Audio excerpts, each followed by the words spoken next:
morning. And true, we do have our agenda online that you can review, go over. We do have quite an extensive agenda this morning. We try to keep things moving right around day, but we do have quite a lot of things to go over. And with that being said, I'm going to call the meeting to order. So a prayer this morning by Commissioner Young. I do the pledge of allegiance and we'll call on Madam Clerk. Dear Heavenly Father, we come before you today asking you to have a blessing on this meeting, which decisions have to be made, and hope you make the right ones that benefit the residents of Tuscola County, improve the quality of their life. We also ask that you watch over our first responders, our police officers, our firemen, our firewomen, 911 dispatch, EMTs. They work behind the scenes to keep us safe, and we have to never forget that they're always there for us. So just bless this meeting today, everything we do. Amen. I pledge allegiance to the flag of the United States of America, republic for which it stands, one nation, under God, indivisible, with liberty and justice for all. Roll call, please. Thank you. Good morning, Commissioners. Good morning. Commissioner Young. Here. Commissioner Barba. Here. Commissioner Vaughn. Here. Commissioner Luke. Here. Commissioner Cook. Here. You have a quorum. You may proceed. Thank you. Anything to add to the agenda? Adopt the agenda as presented. Chair, I make a motion to adopt the agenda as presented. Support. Moved by Commissioner Young, supported by Commissioner Bruce to adopt the agenda as presented. Any more discussion?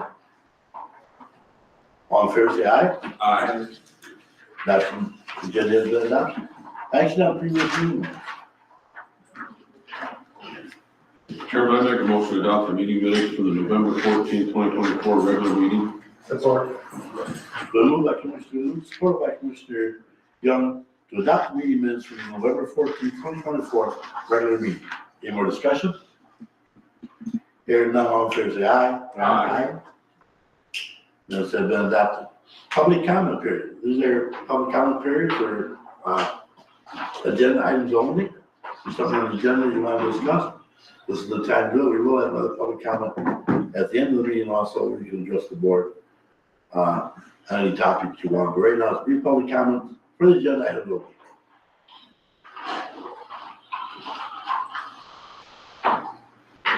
Anybody want to address the board this morning?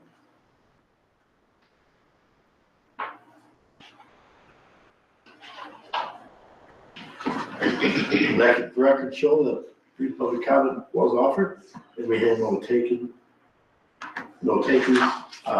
Consent agenda, we have nothing on consent agenda this morning. With that, we can jump right into new business. Is everybody here that we're waiting for an hour or not?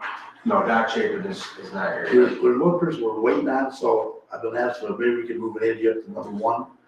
And then we can. Doc Shaver gets here. If he's not here by then, that will go right in. She's so I excited. had the jackpot this morning. Good morning, Commissioners. Good morning. So, make this short and sweet. So each year, I ask the board to come before the board so we can approve county apportionment. So that's what this nice, big, beautiful report is. This report, or the process of apportionment basically takes place throughout the year. Starts out earlier in the year, we calculate millage reduction fractions, and we put that information before the local units, and then they submit their 4029s to us. And, throughout the year, we've got the summer levy and the winter levy. We make sure that all that information is correct and make sure that all of our I's are dotted and T's are crossed, and we've done that. And this report is the compilation of all of that information. So if you're ever wanting to know who's levying what and how much money they're generating, all of that information is in here. We put this report on the website as well. And we do have a lot of entities that use this information for various purposes, most of which is usually for budgeting. So I encourage everyone to always use this report, keep it handy, because it is good to know this information from time to time. So if anybody has any questions? Any questions from you? Yeah.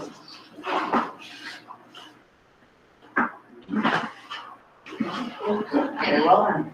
Thank you. So we just need that resolution approved. Thank you, commissioners. Thank you. Mr. Chairman, I move to approve the 2024 Tuscola County Appropriation Resolution 2024-16 and authorize all necessary signatures. Roll call vote.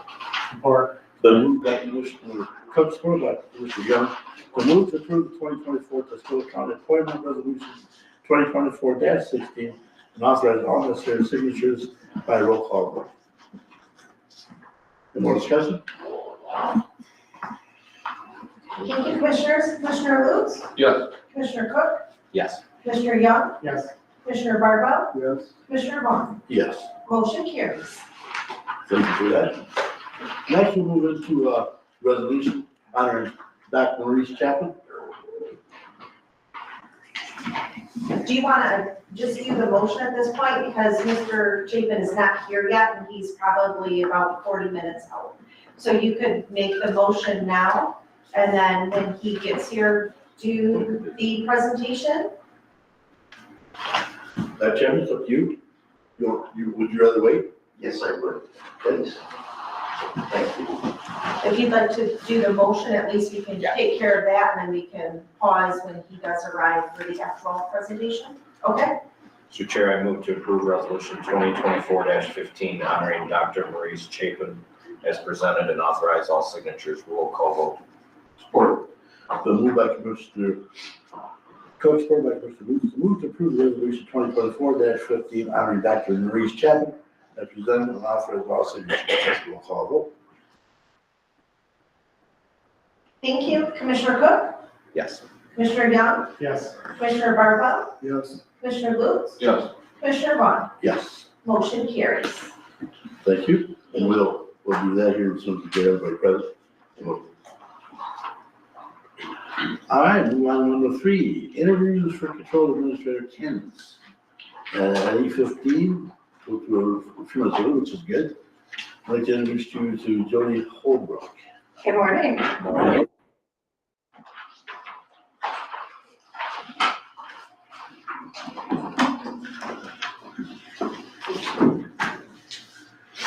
I guess Jody would like to address board council of the board with a little bit about Jody. All right, so I am an experienced government accountant. I began my career with the state of Michigan.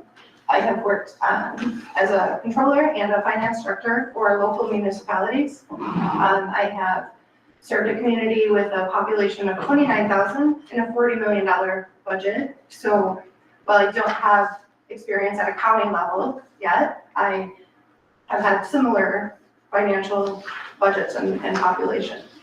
I have charged benefits for a year while there was a vacant IT position. I even looked in for that. And so I feel like I could come in and be able to take over with minimal supervision and guidance. I'm familiar with laws, procedures, and policies relating to government, and I'm eager to hear what more questions you have. Jody, are you familiar with the BSA system we use? I am. I have, at each municipality that I've worked at has been with BSNA. What do you think the difference is between the city and county government? I think one of the benefits is the Board of Commissioners, and having a direct report, versus an elected official being the person reporting to the board. I say that because in municipalities that I've been at, that's kind of been the struggle that I'm looking to overcome, is the political aspect of that person in the middle. I've experienced where there's, NDAs where I wasn't allowed to even speak directly to city council members, and those types of things. So having that freedom to work with the board and be able to, implement and have those policies without that middle person, I think would be advantageous. And then also the size, the requirements of what's required for accounting to provide to a community are some of the differences. However, I've done a lot of research and have a lot of familiarity with the differences between the levels. But I think those are some of the key ones. Jody, in your past jobs, what is the number of people that you actually administer over? So my direct report has been 3, has been the maximum of direct reports. However, as a controller for a city, it's when you're working through budgets, monitoring budgets and having HR and benefits and monitoring those types of things, you really are overseeing the entire city and all departments, but they were not direct reports to me.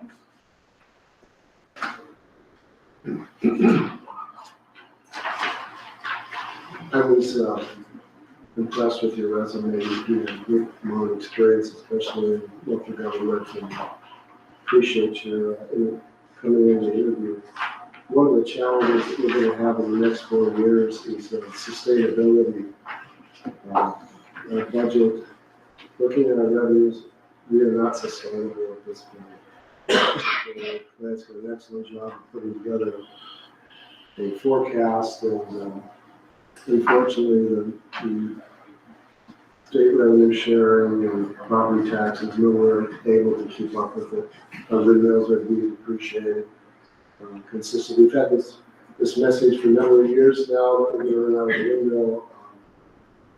Revenue is going down, and of course, the county doesn't have any options of offloading other than running our villages for different services. So it's going to be a challenge in that field. And my concern is, after I reviewed all the financials, that the sustainability, unsustainability is there. 2025, we have it. 2026, I'm not sure where the revenue is coming from. And Blake, correct me if I'm wrong, I was just looking for the sheet that you provided. But it is substantial. Years ago, not many, we ran on the same thing before the win, and we ran it from the win. And the board at that time was faced with, and the county and the elected officials, with reduction of FTEs. So if I recall, our first deficit of $1,209,000. Yes, $2,009,000. If an FTE, if we don't come up with revenue, this is the challenges. I'm always looking for somebody who likes challenges at that type of magnitude. At $100,000 per FTE, you just have to do the math. That's a lot. 1.9 is 19 million across. And so, interesting enough, that was one of the greatest challenges or opportunities. Once you get into the finances or selected that we have. So I'm really encouraging you to, if you haven't heard that news before, to consider that, because we are looking for someone who just can't pick it up, and it's going to be not even real world problems to deal with, but we've got watching class eyes in her face, and she knows better than anyone the magnitude that we're faced with. So you'd have about a year to really get a handle on everything, and after that, even before that, if the projections, which I believe are fairly accurate, things could change, but I just don't know where the revenue is going to come from. The expenses are growing percentage-wise in revenue. We'll be looking mid-year, probably July, FTEs. I mean, we're looking at reduce the expenses a little bit. Well, that sounds like doom and gloom, but coming in, I just want to make sure that someone at some point will give you more of a background than I'm giving you on the finances, and that certainly would be that. So I encourage you not to be discouraged, but look at it as a new opportunity. Yes, I did watch the last meeting as well, where a lot of that was presented.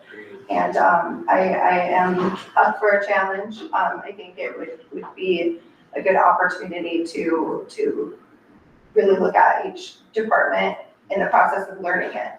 in your first year, you're really learning those departments anyways. So to kind of combine it together with learning the department, but also putting together different analysis and as much information as possible to be able to present to you as, the commissioners to have that information and make those decisions.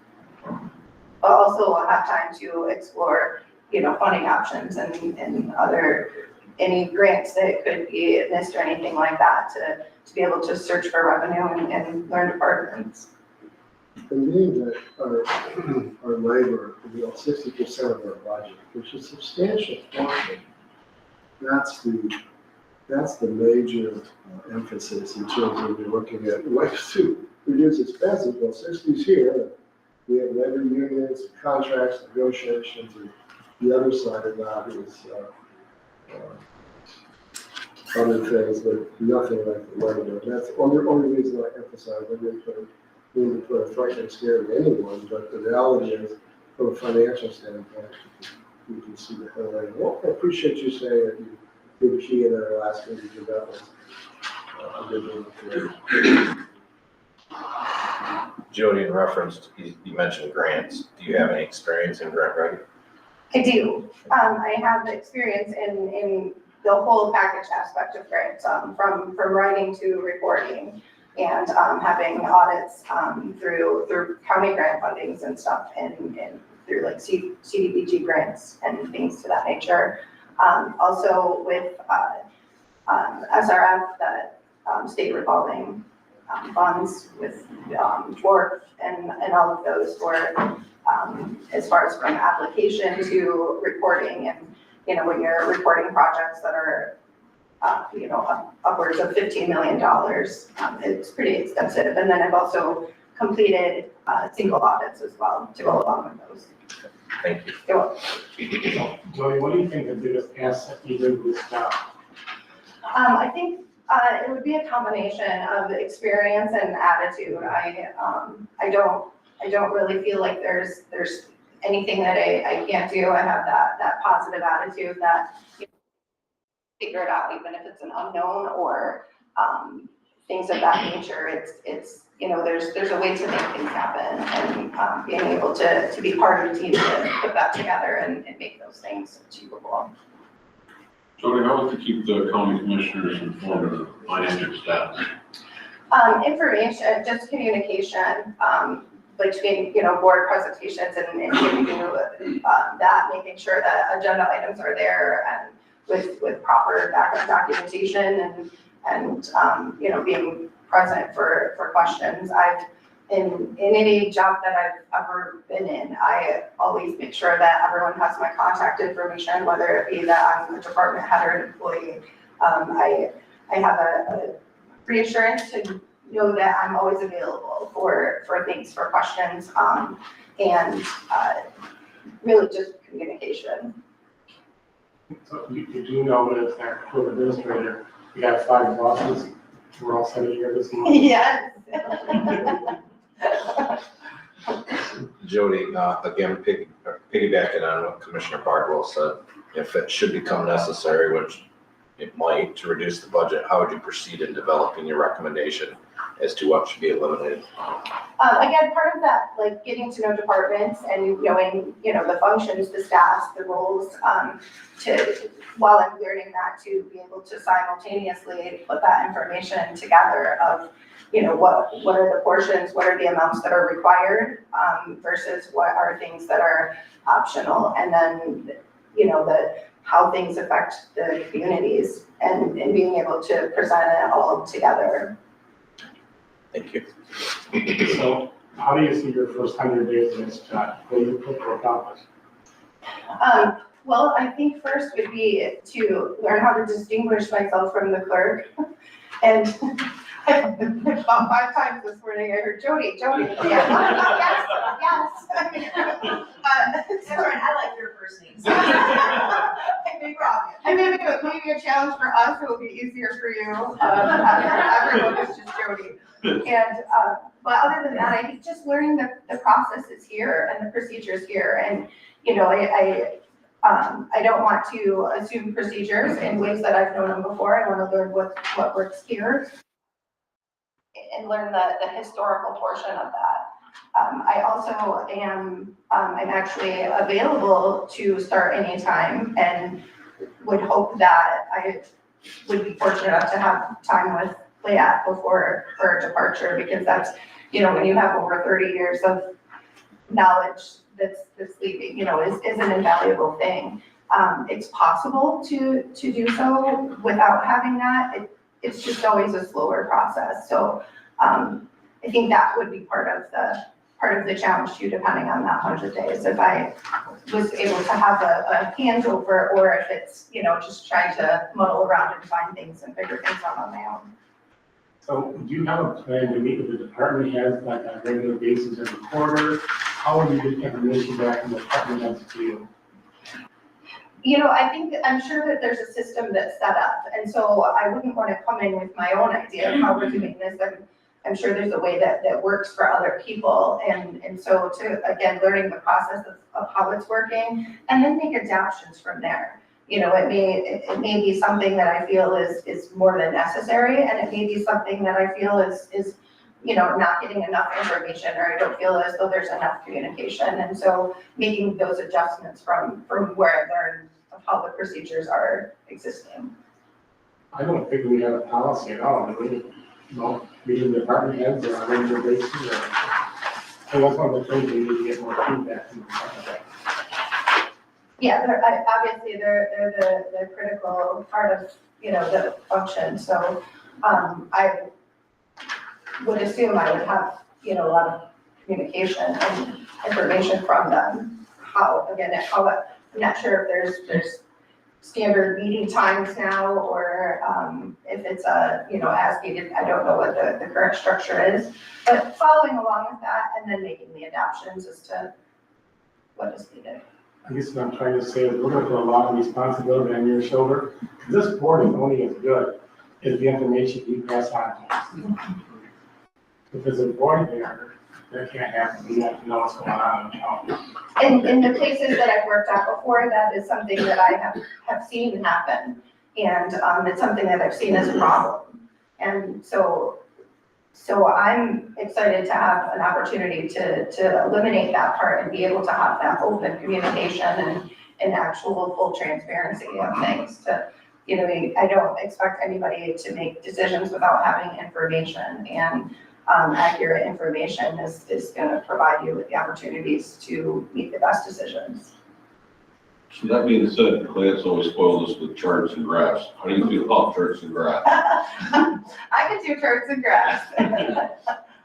Even throw some pivot tables in there, really challenge it. If you were selected for this position, Judy, how does this look in your long range? I would expect that this would be the place that I would stay at for the duration of my career and retire from. That's what I've been in search of. But you know, I do a great job. When I worked for the city of Burton, was my first department head position, and as the controller there, I was my first full cycle year was the city's first ever perfect audit. So it's, you know, I'm not afraid to jump in and do things and make things happen and do it correctly. But I don't want to be in a position to fight to have to do my job correctly. If there's things that are violations of laws or policies, then it's something that I have an issue with, and I don't want to fight to make those kind of corrections and changes. I've watched the meetings here and stuff, and I feel like this would be a safe place for me, where I can do those things correctly, and I think that it would be, you know, respected and appreciated here, and that's what I'm looking for. Picking up on Commissioner Lewis and Commissioner Young, and some other related communication is a theme there that you're picking up on. What's your familiarity with dashboards and taking complex financial information and presenting it in ways that can be discerned to make pertinent decisions? And I want to say this, I mean, avoiding the roll-up of financial statements, and we had the opportunity to see a couple hundred pages, 247 pages to be exact. Well, just to answer a question. The board really doesn't want to see that. We'd like a dashboard type of model where we can track and you can track and whether in the community, because it should be community transparency, how we're doing and the challenges we face. I think that's going to be important in terms of some of the financial challenges we have in the future. So are you familiar and have working knowledge of who the BSNA, obviously, but where you got into just that was mentioned earlier in terms of charts, graphs, pivot tables, and communication tools that are easily understood most everyone? Yes, it is something that I have experience with and in developing budgets and presenting those to boards, audit presentations. So I have done that where things are kind of minimized and it can be enhanced verbally as part of a thing, but when you, for an attachment, yeah, you don't necessarily need all of it. And so any type of thing that can condense it into an easy to read and follow to navigate along with what is being spoken. I do have experience with that and agree that that is the best way to present. So our armor controller and engineer plant had a really open door policy. People could stop in and talk, look at your plans. Yeah, so I'm, again, like I said before, I'm always available. And that may not always be that I'm always available, that I, having people just walk in at any time, can create distractions too. So with a little bit of structure, but yes. Now, for my 5 bosses, that would be the exception. I mean, it's different when there's, an entire county versus, 5 people of what that structure looks like. But always I'm available and am great with follow-up and being able to, if somebody needs something from me, it happens now, there's, people don't have to, I don't like the thought of somebody waiting to do their job because they're waiting on me to do something else instead. So do you think you have a problem with the administrative part of this job? I mean, some here you're counting down controller part. I don't think that the administrative part would be a problem for me either. Again, it's stuff that I have kind of taken on a role of and been given a role of in past positions where there's people in those positions that may not necessarily be familiar with, HR laws and different things like that. So, or know all of the benefits to be able to answer questions or present things or, enhance packages for new employees and forms and setups and stuff. So taking that, like it has been a role that I've been given or having it just taken the initiative to be able to assist with so that it's done accurately, properly, and by the laws. So when it comes to HR issues, we have a really great HR department. Yes. If you can use her knowledge, you go a long way. Mhm. And then I've also, I've been involved in labor negotiations and meetings. I have sat on both sides of negotiation meetings and have done so with multiple different groups. I think 7 unions is the largest that I have worked with before at one place. You might fit right in here. Yes. How do you see, the decision-making process between the controller's office and the board of commissioners, how that should be handled? Yes. I'm sorry, I didn't. Actually, decision-making processes between, the controller and the board of commissioners, how do you see that? That I'm Each role, I guess. Yeah, I think that the relationship there is that, decisions and policies and all of that is made here with the commissioners and that I am the implementer. And I feel like I'm the one giving you the feedback and the information to make those decisions. And I believe 100% that the decisions are yours. I think that the population is represented appropriately by that. you know, the way that it's structured, if people have that respect for the structure, then I think it works appropriately. And, you know, where the county is represented as a whole. And I wouldn't want to be a person to stand in the way of that. I have a great passion for public service, and it's the public service part of it that I really enjoy.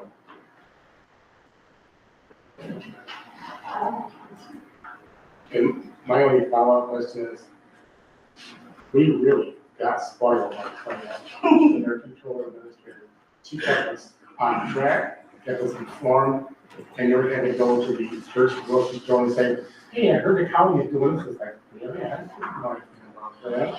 So she was a big shoes to fill.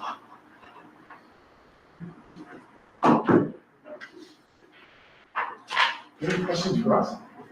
I don't. We're that good, huh? Yeah. Wait, I've been around already. I have those opportunities. So you've done a little studying about our county then? Yes, and I, you know, it was funny, I feel like I started here 2 weeks ago because it's a, you know, it is a critical thing. There is a lot coming up. And so I feel like I would be best prepared knowing, you know, that stuff before coming in. And so, you know, I've been watching the recent meetings and doing that type of stuff, looking at the, you know, all the websites, the different departments, and so I feel like I have some familiarity already. And the interview process was really intensive. We allowed an hour and a half, It was fun. And I was, yeah, my really. I wasn't gonna say. Yeah, you got a lot of information in 90 minutes. Jody, we'll go back to the communication issue again. We're just reviewing the city of Merton and things they have done. And one of the things you learned down there, and what would you do differently here? I think the communication and transparency, and another thing would be consistency. I think that the consistency with staffing and things is a critical thing. I've seen it where people are treated a lot differently. And while that didn't necessarily impact me directly, I could see in the other departments how those types of things impact people, and that, you know, it's where that thing of a toxic workplace, you know, people start feeling defeated, they start feeling not recognized, not valued, and you know, really seeing the staff for the value that they provide, and being able to nurture those types of things instead of a, you know, it's not a power trip. We should all have the same type of agenda, the same type of goals, and you know, and if we don't, then that's an issue for me to address in a positive way. Thank you for that. Obviously, working in government is very political and has very different personalities, and some of them are very dysfunctional.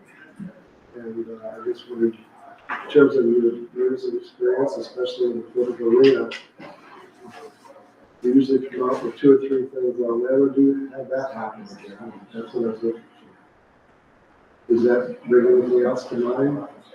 Oh, unless we have another hour and a half, I think that could be a good summary. Well, maybe if you put a dashboard together, that would be much better for us. I have done the dashboards. We've had the hour and a half financial overviews before.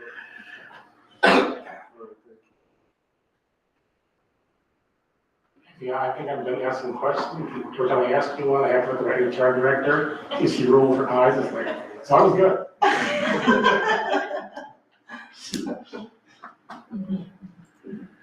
Any more questions for Jody? I wonder if our, Nothing you'd like to ask for? if our interim chief accountant might have a question or two. No, I have to refrain from getting involved in the interview process and stuff, so I'm not gonna ask you questions. See, and you said you didn't mess up. We knew we waited longer than that. Oh, yeah. My chair's kind Uh-oh. I'm done. Any more questions for you? You said Okay. you Thank you, said commissioners. Thank You're you. welcome.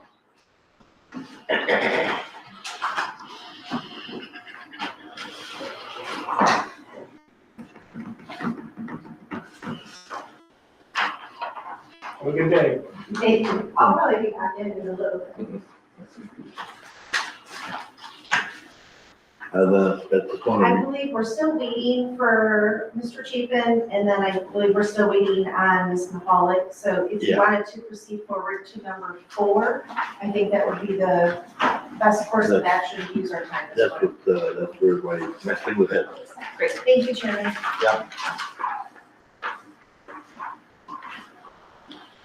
Move on to number 4, the request to place homeless student awareness signs on the courthouse lawn.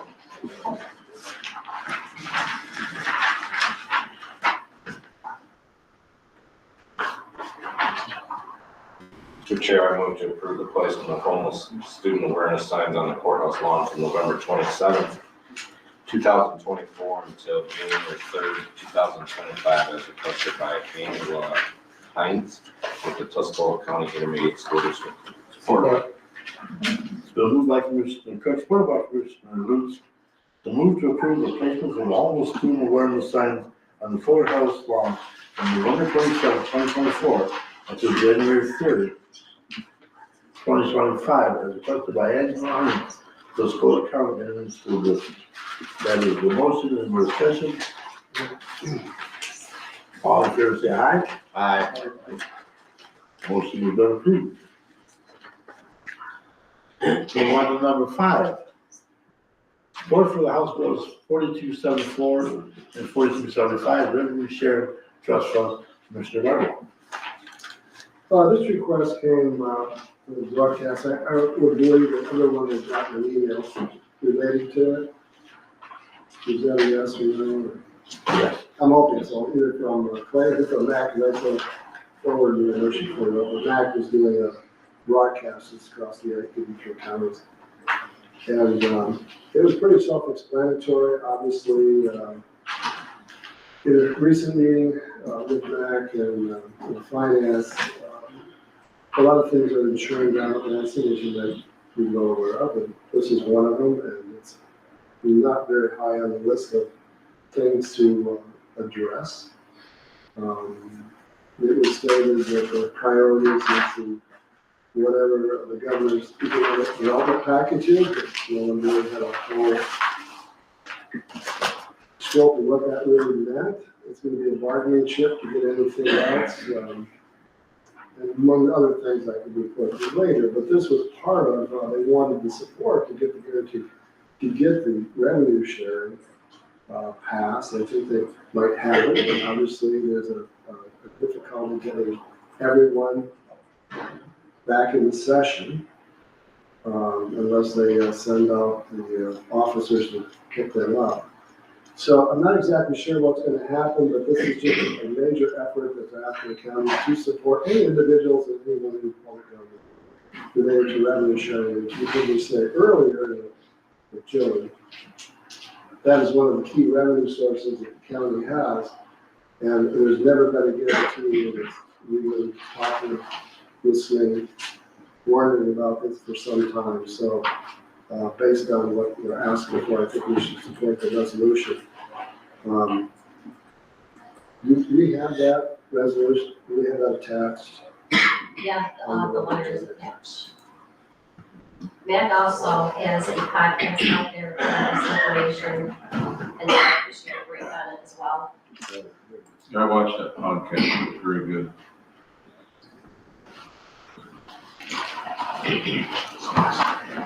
So obviously, I'd like to have this brought forward to the board, roll call vote of motion, and then we can participate in supporting House Bill 4274, 4275.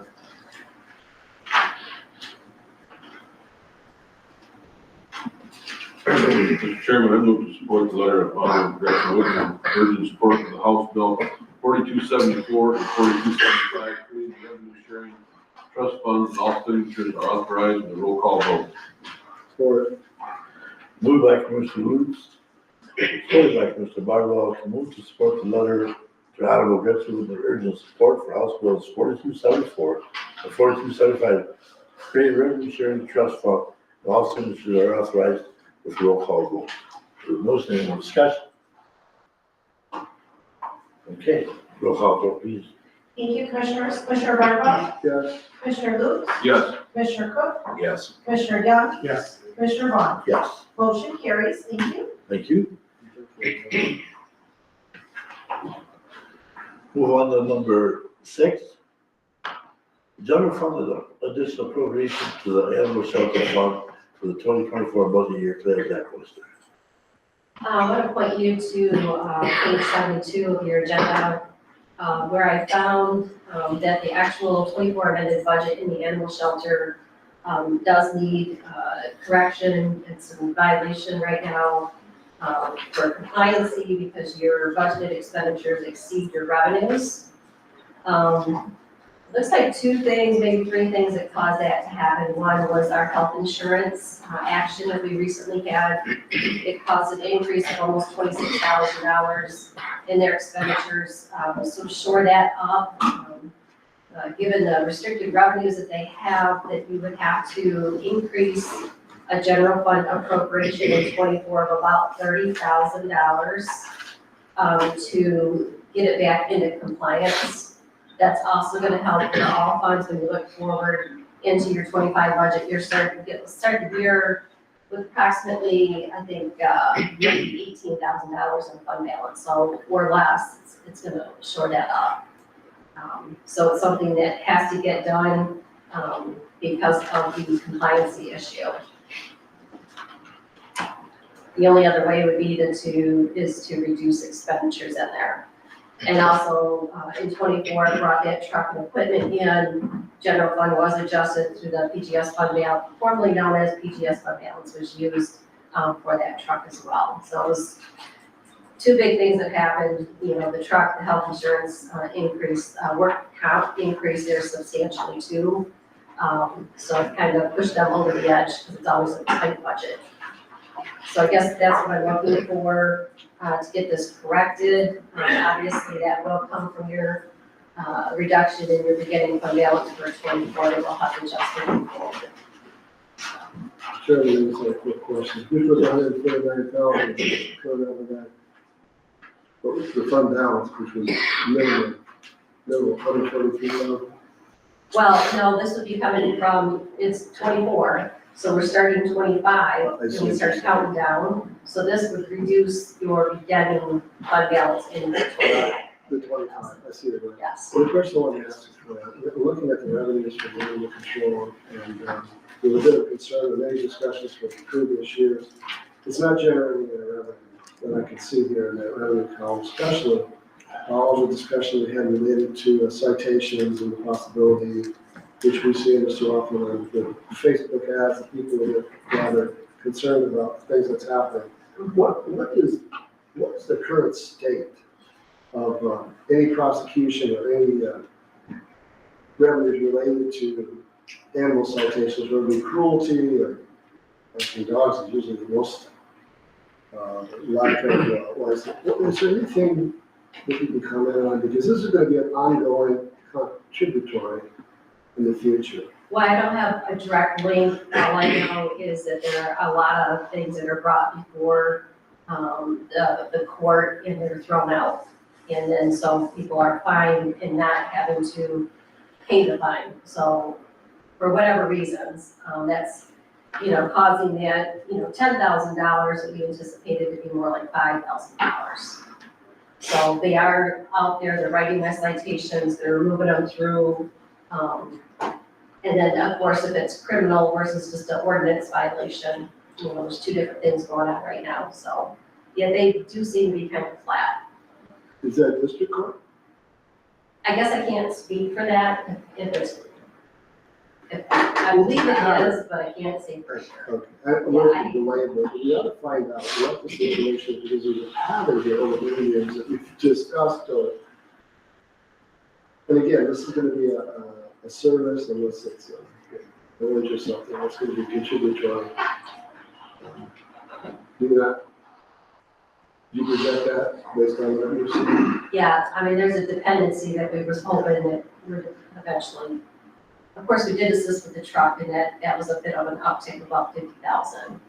You know, but if you take all of that out of the equation, you're pretty flat and, you know, you definitely have to have the 180 and that 180 is an uptick right now of appropriation for the general fund. It's true. Oh, okay. Yeah, it's just, you know, it's like departments like this that you want to really take a look at that's dependent on that general fund to somehow get them more sustainable without dependency on the general fund as much. So you can keep your general fund operations in check as well. The chairman raised that question in light of the discussion, well, the concern of the township is blight.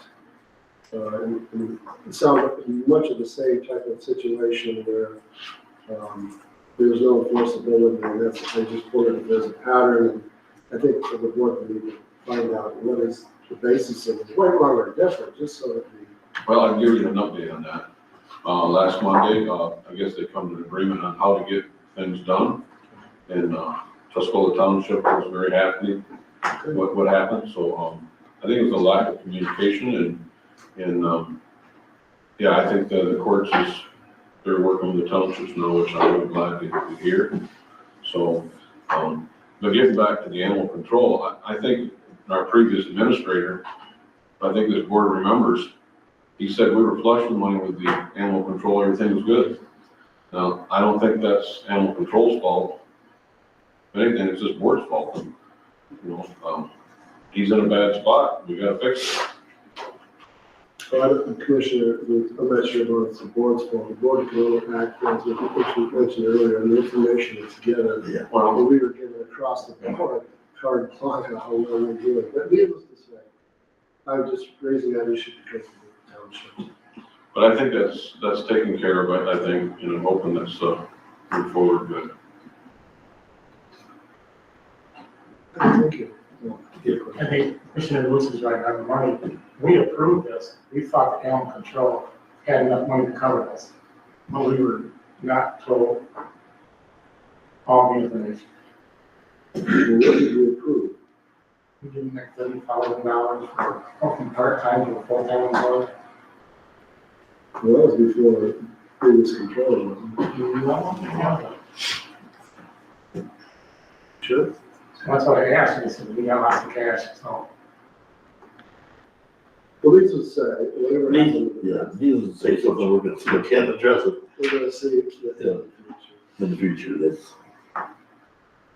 for sure.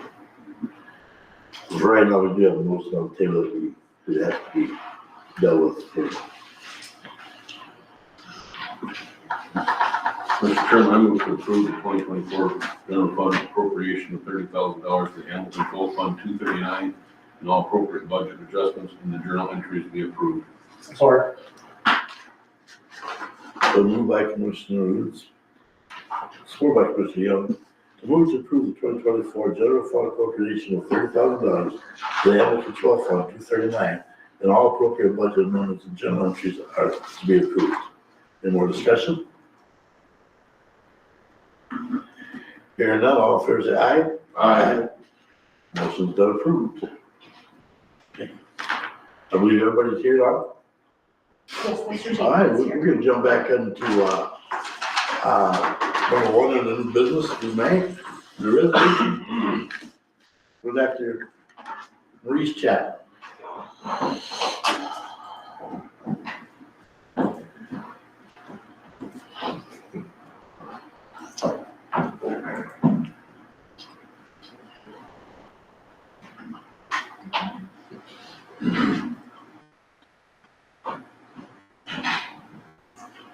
How you doing, sir? I am doing well. You get a picture of that like you know from there. Yeah, the Strong County Board of Commissioners, 2024-13, resolution honoring Dr. Maurice Chapman. And one of Dr. Chapman's quotes, I just do things that I do because I think that's the right thing to do. And it's what God wants me to do.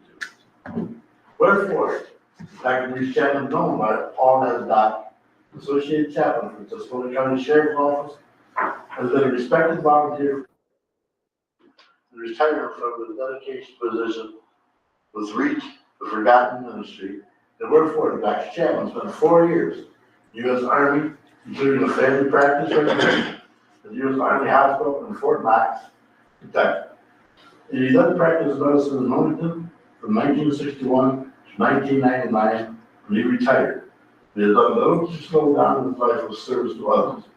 Shortly after retirement, Doc completed the volunteer training to work with Forgotten Men Ministries at the Tuscaloosa County Jail. And whereas the leadership extended to the Flint District Board of Admissions and the Haiti Liberal Task Force, where it played a critical role in organizing and facilitating shipments of medical supplies to Samoot Hospital in Campanca, which is located in the Dominican Republic of the Congo. Doc also has taken many mission trips to use his medical skills in Honduras, the Dominican Republic, Guatemala, and twice to Zimbabwe. Doc helped with cleanup from Hurricane Katrina in Mississippi and Louisiana as well. Doc also volunteered at Huntington Elementary School as a tutor.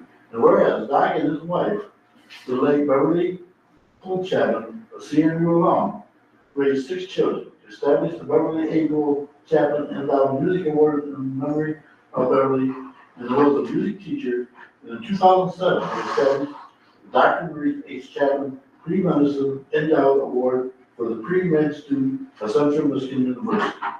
And whereas when Dr. Chapman had his own medical issues, this did not stop him from serving. Because of Doc's unwavering dedication, his wife Dorothy drove him to the jail on a regular basis so he could continue with religious services to the inmates. And whereas Dr. Chapman's compassion to spread the word of Christ to all was beyond remarkable, to say the least. This included his dedication to spending several days each week for long hours each day to provide hope to the inmates of Tuscaloosa County. And whereas Dr. Chapman received the 1986 Physician of the Year Award, 1997 Basin and Powell Service Award, in 1924 the Dr. Clement and A. Alfred Humanitarian Award, and the World Family Practitioners Award. And whereas Dr. Chapman is definitely a part of the family at Tuscaloosa County Sheriff's Office, his retirement is well deserved. He will truly be missed by all the staff and the inmates alike. Therefore, be it resolved that on behalf of the residents of Tuscaloosa County and the Board of Commissioners, we commend Dr. Maurice Chapman, Associate Chaplain for the Tuscaloosa County Jail, for his 25 years and invaluable volunteer contributions to Tuscaloosa County Jail, and overall 63 years of dedication service to the residents of Tuscaloosa County. We thank Dr. Chapman for his years of public service, which was profound benefit to all Michigan citizens. Oh, Peter.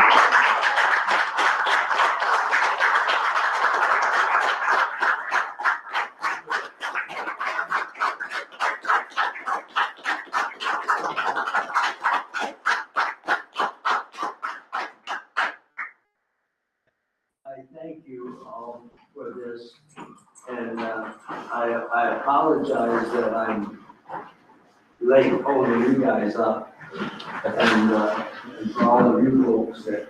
I wasn't trying to push it on while we were waiting for the man's help.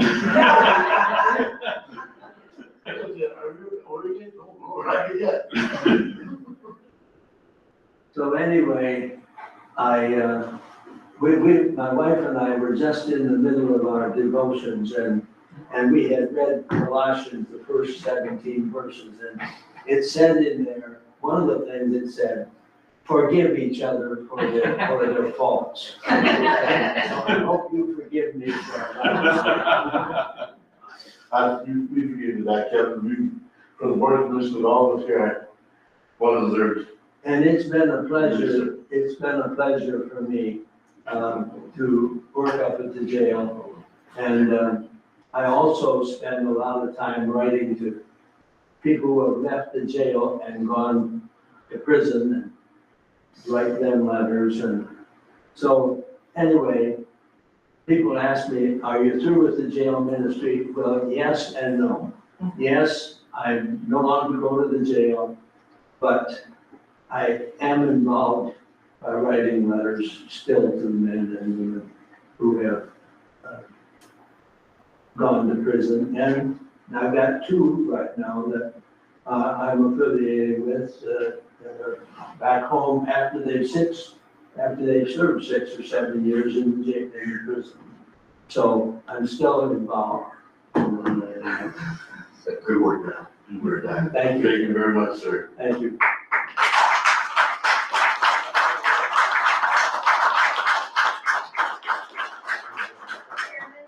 All the commissioners like a picture with. I was gonna. I say, I think they want a picture with the commissioners. You got time?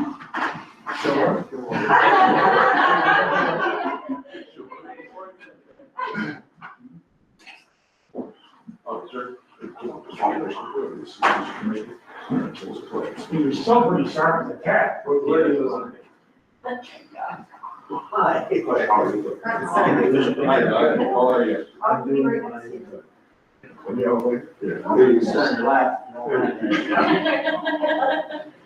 You're fine. I'm gonna read this page over Skip was Ryan in there too. Yeah, Brian, you want it? All right, and over here, gentlemen. Thank you. You're gonna get in here. Ryan. Come on, Brian.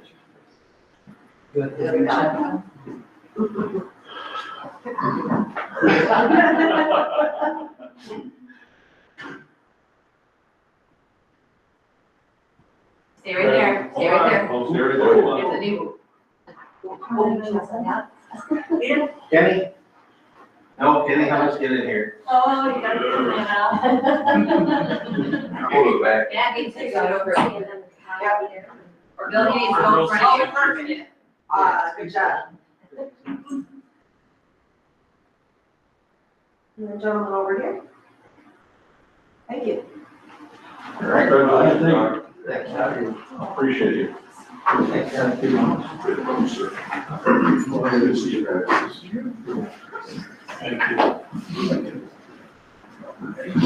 Come on, go with you.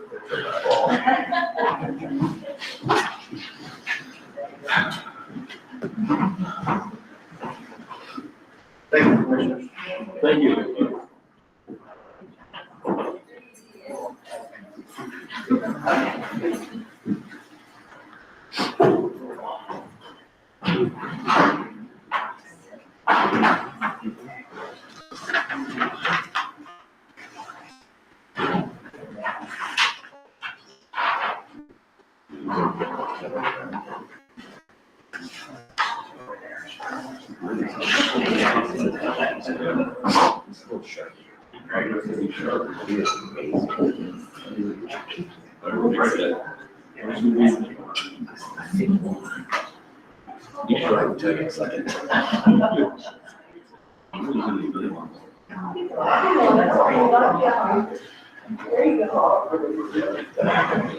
We can move back up to, yes. Yeah, we're gonna move back up to, 9 o'clock. Review and bring the Carolyn Holly, or Miss Lack. Close enough. There's one, or two You'll get it. in front of the board. Thank you for coming this morning.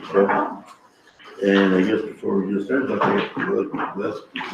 anything you want to address the board with this morning, tell us a little bit about yourself. I don't have any grievances this morning. Good morning, thanks for having me.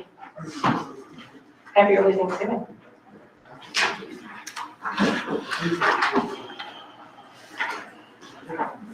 Okay. We start with questions through, Carol. I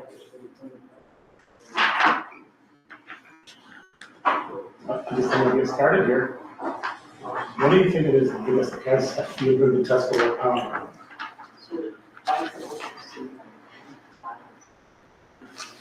So my biggest asset, I would say, is twofold.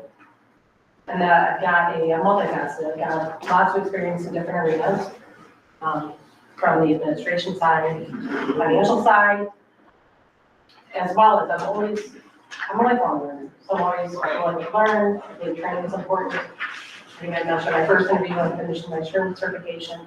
I just got accepted for my MBA, 5 decided to go to that. But I think anything, every day, I think it's important to walk away from the day having learned something. And so I believe that being able to do that as well as utilizing the tools that we learn is really important. So what is your experience with writing grants? Which direction are we going? Like federal, state, local, and private, I've got experience as well. Oh,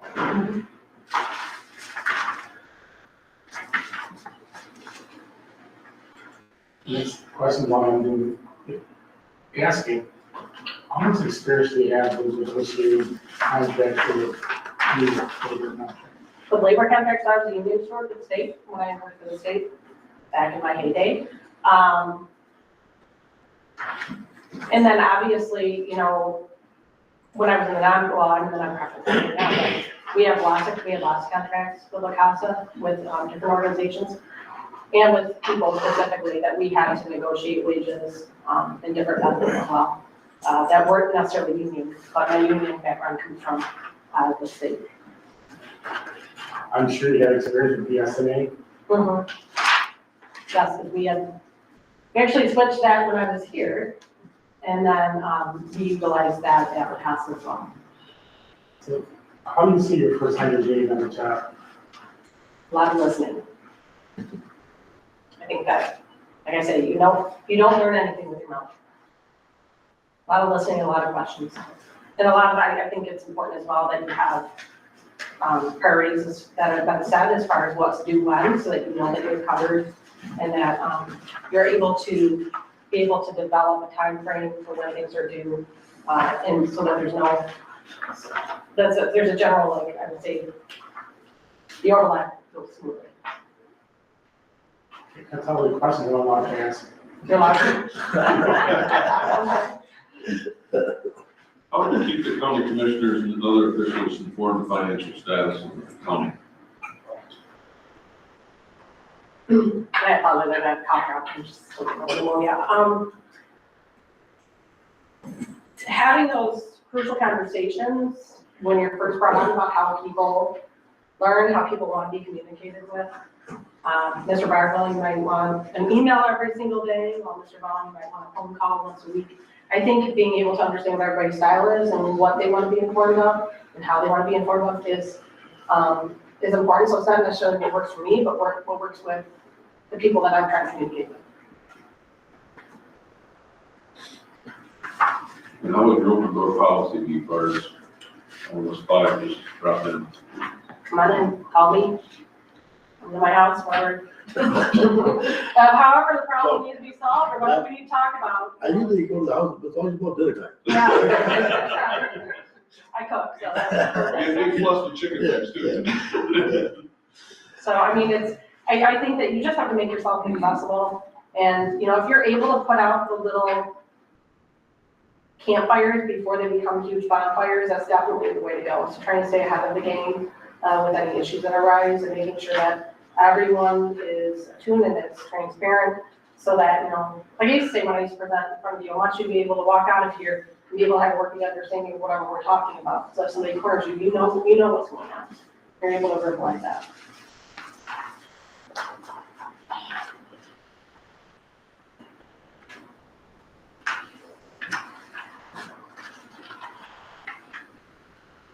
So can you tell us a little bit about budgets, familiarity with them, like named out budgets?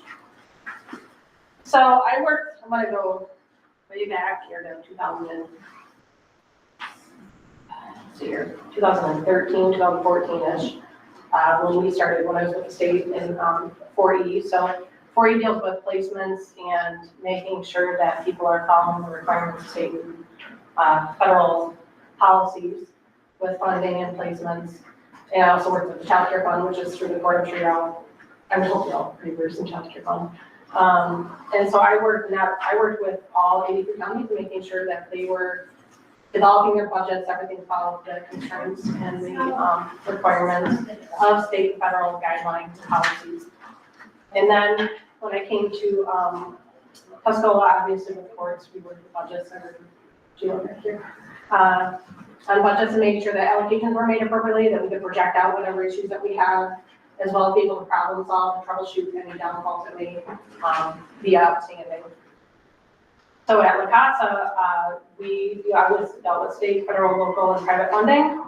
And so you've got requirements with each, you've got reporting with some of the grants, but you've got a lot of funding that comes down that is regulated by the state and the feds that you have to follow to be able to develop those budgets. So I think it's important that you project, you're able to project and also provide for, I don't want to use a lot of the word rainy day fund, but be able to have those funds available should something happen.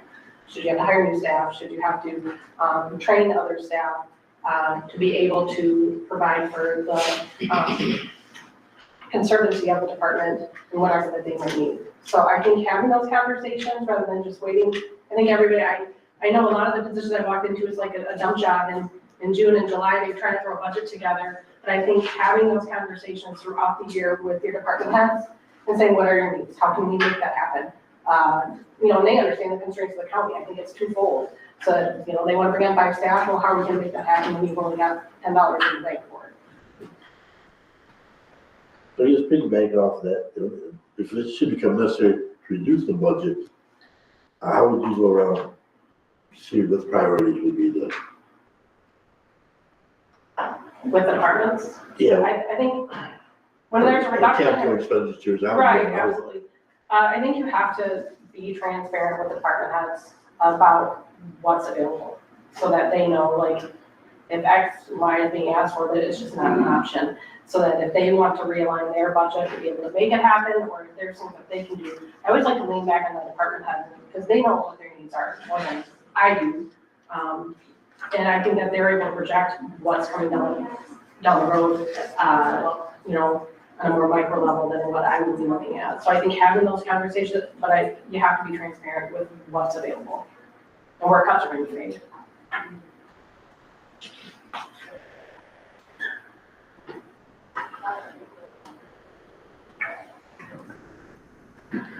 You mentioned to us communication with us as a board. What about communication with like the community, constituents of the county? The open door policy, like I probably wouldn't invite somebody I didn't know in my home, but as far as, if people want to talk, I mean, I think when you work in any position, people or the public, you might walk into the work one day and say, this is my schedule for the day, and then you'll have one thing that'll throw it all off. So I had, when I worked at La Casa, I had a gentleman who struggled, I'll just say that, and I would show up and he'd be sitting with me, and I'm like, that's fine, 'cause I knew if I met with him, then he wouldn't have my staff. But it would turn into a 3-hour meeting in my office. And so then that would create more work for me after hours or on the weekends, and you have to be able to make things work and make sure that you're able to suit the needs and make sure that there's answers for everyone. And if you don't have an answer, you say, I don't have an answer, and I'll get back to you. Thank you. Have you, I don't know if you've been checking or anything, have you looked to see what kind of shape Tuscola County's in right now, or what do you see as concerns to this county right now? Revenue sharing, I think, is a general concern across the board. I think the economy being up in the air, as well as, where's your funding gonna be at the year? There's a discrepancy in before credit left and after credit left. I think it's better now, but try to make sure that, tax liabilities are stable, your expenditures, revenues, remain, able to support your staff and support the services that are being provided. As well as, you have a new jail, you need a new jail. I mean, it's, there's things that are needed and things that are wanted, and trying to make sure that, you're able to provide services with what's allocated, I think is always walking that timeline. Chairman, I can add to that if you'd like, since I did that the last 2 years. think what the chairman was just asking was, as the number 6, we received a report that has shown that we are basically unsustainable going into the future. We are basically relying, as you said, revenue sharing and property tax. That is the main sources of revenue. It is projected in 2025, which is coming in this year. We're 135,000 in the red, plus some change. All right, we'll address that today. In 25, or in 26, I just spoke this morning, gentlemen, it's 2.216 million in the red. In 27, it's 2.9. All right, so with that, what I explained to Jody this morning, the previous candidate, was that this role would be very instrumental in guiding this board to make the right decisions. And that's why I hear a lot about communications and how you can communicate, financial information. But the mere fact is that since 60% of our budget is labor, and we negotiate for the contracts, that's a significant portion. We were salvaged years ago by the wind energy, which is depleted, and this is all figured in. Now with those deficits is coming in. And from that perspective, if you use $100,000 per FTE in 26 and 22 FTEs, and then 29 FTEs, that's a lot of people as a reduction. And I was listening to the answer that you gave in terms of expenses and living costs. I think it's important for you to know this and you do your homework, but you don't have this in front of you. This is something only the board would have at the moment. I'm very concerned over it, in the sense that I've never seen anything like this at our 20s, in this magnitude. And from that aspect, well, what do we have to be able to offset this? We have grants, well, we've talked about grants a lot of years, that's a lot of grants. The grants have a lot of administration.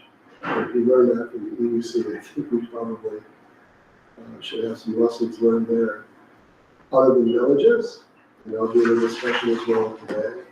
But regardless, this is what this individual who is selected is going to be faced. They'll have to 25 to go forward. And if things don't look different in July, August, the board will be thinking about, or someone will be advising them, they're going to have to go to the departments and ask for FTPD reductions, and that FTE reduction is going to be coming from the administrator in terms of a dollar amount. So who knows if this is going to hold or not, but yet, if you look at the projections, this is a near term, you know, in terms of what's happening.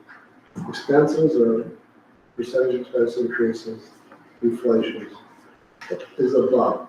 And in terms of looking at, it continues to rise and revenue continues to fall. There's the forecast. And so certainly from an experiential standpoint, someone would have to have a very good background in listening, communicating some broad scope financials from the highest level in terms of financial statements. And I gave an example this morning, earlier, that the last administrator gave us 247 pages of financial documents to answer questions, more of my questions, which is input. And so I'm asking for dashboards and things that the board can understand and make pertinent decisions, and they have a roadmap, they can see the end of the tunnel. So with that, I just wanted to give you the scope, because if you were led into it, it's not to discourage, but I do believe that if all, you know, the last time you were here, it was totally different, in a sense, and no one anticipated today, although I can tell you 2 previous administrators, well, one will be under second retirement soon, have given us the advice, don't rely on the wind energy. We don't allow them to retire. The wind energy. And so I know, I'm in the board as chairs.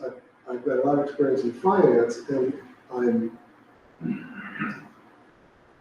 I'd like you to know what I'm thinking. I'll stop with that. I'd like you to know what I'm thinking in terms of, oh boy, we've got a lot ahead of us. We have a lot ahead of us supporting it. With that, how do you, just give us an overview of how you would approach that? Because you talk about departments, Right. communicating. Take out 22 FTEs. And that, who knows, it could be more or less. I don't know whether you want to. You have to have balance. So, pretty close. So, How do you shoot?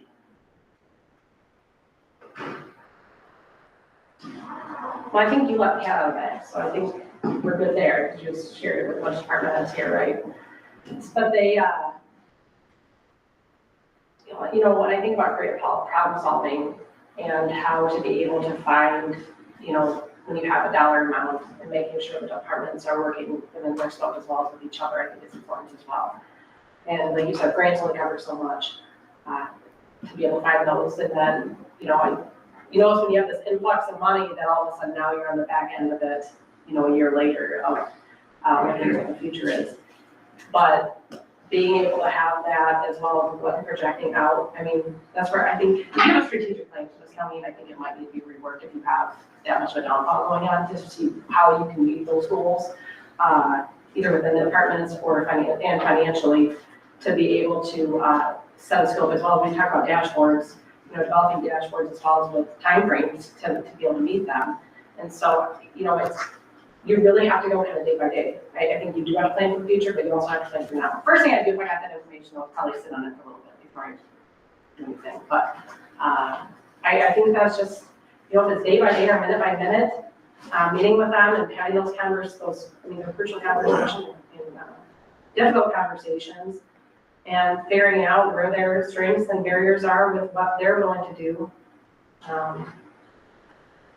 You know, there is no easy answer where I think everybody walks away winning in a situation like that. So, but I think you just have to get your creative people involved and see where you can get outside of that box and find those funds, or make sure that you can work within the constraints of your budget for next year and be able to retain staff. Because without staff, you can't provide the services. I don't have an easy answer, I'm sorry. Well, it's not that you would have Yeah. an immediate answer, but, you know, you were here long enough to remember, or maybe been told that we did reduce hours, we started to do things at that time that yes, there are essential services and there are services we need to curtail. In this particular case, as the COVID-19, a great article is in the, and read it, it's in the, Michigan counties related to the COVID-19 bailout. That was like the wind energy that came in, and now it's depleted. We do have, I think, 2.3 million, we had some, like that left. But when that's gone, in some counties around us, maybe not. That is what we're hedging on right now, and we're depleting it every time we make a decision as an expense. That's where these numbers come from, and this is fully loaded at the moment. So anything we don't do is favorable. Everything we do is we're just looking at the potential effect. So I didn't expect an answer, but I thought it would only in fairness, you should know it's a little different situation than last time you were here. And once again, that's good. It's just something to think about. So you just, you know, the financial is going to be very important for this board. Are conversations happening, I'm assuming, I don't want to assume, but with other counties to find out, like, how, if they're in the same position, how that they're managing it and what their plans are? Well, if you read the article, it shows it sort of sums it up. But I mean, what we're most aware of right now is here in the county. There are others, we're all in line. Like to go forward and build taxes, we're all in line to run out or get something sometime. But yeah, it's something that they're already forecasting to happen. I don't want that. No, But absolutely. I don't know how to generate revenue in a county when you're limited to two sources. And how they are generating money is you know, the metropolitan areas, if there's housing developments, business as well, things are, this is not the area. But anyway, all well covered in the article. So again, Michigan Social Accounts, Yes. I did online. No further questions. I just have one more. Good. Right, this board, being bosses, here only as good as information that you bring to us. And in the past, Claire, you really did something else. You ask her questions, she would have an answer for us within hours. So part of your job is to keep this board informed what's going on. I hate being out in the community and somebody said, I heard the county's gonna do this. It's like, yeah. So I want to be up to brush so. I think, like I mentioned, everybody learns differently, and some people want, communication in different ways and different frequencies as others, but, once you learn how that works, and some people, I know you have, some people want emails and they just want bullet pointed what is important, and that's it, and some people you have to have I call it the hugs and hot chocolate of the opening and being nice and, having those conversations, seeing how the day went, and then, but it's just learning how everybody works, I think, and how you function as a whole, really good with the information that you get, so. Exactly. You wouldn't have a problem. You're gonna get it at some point anyway, so might as well.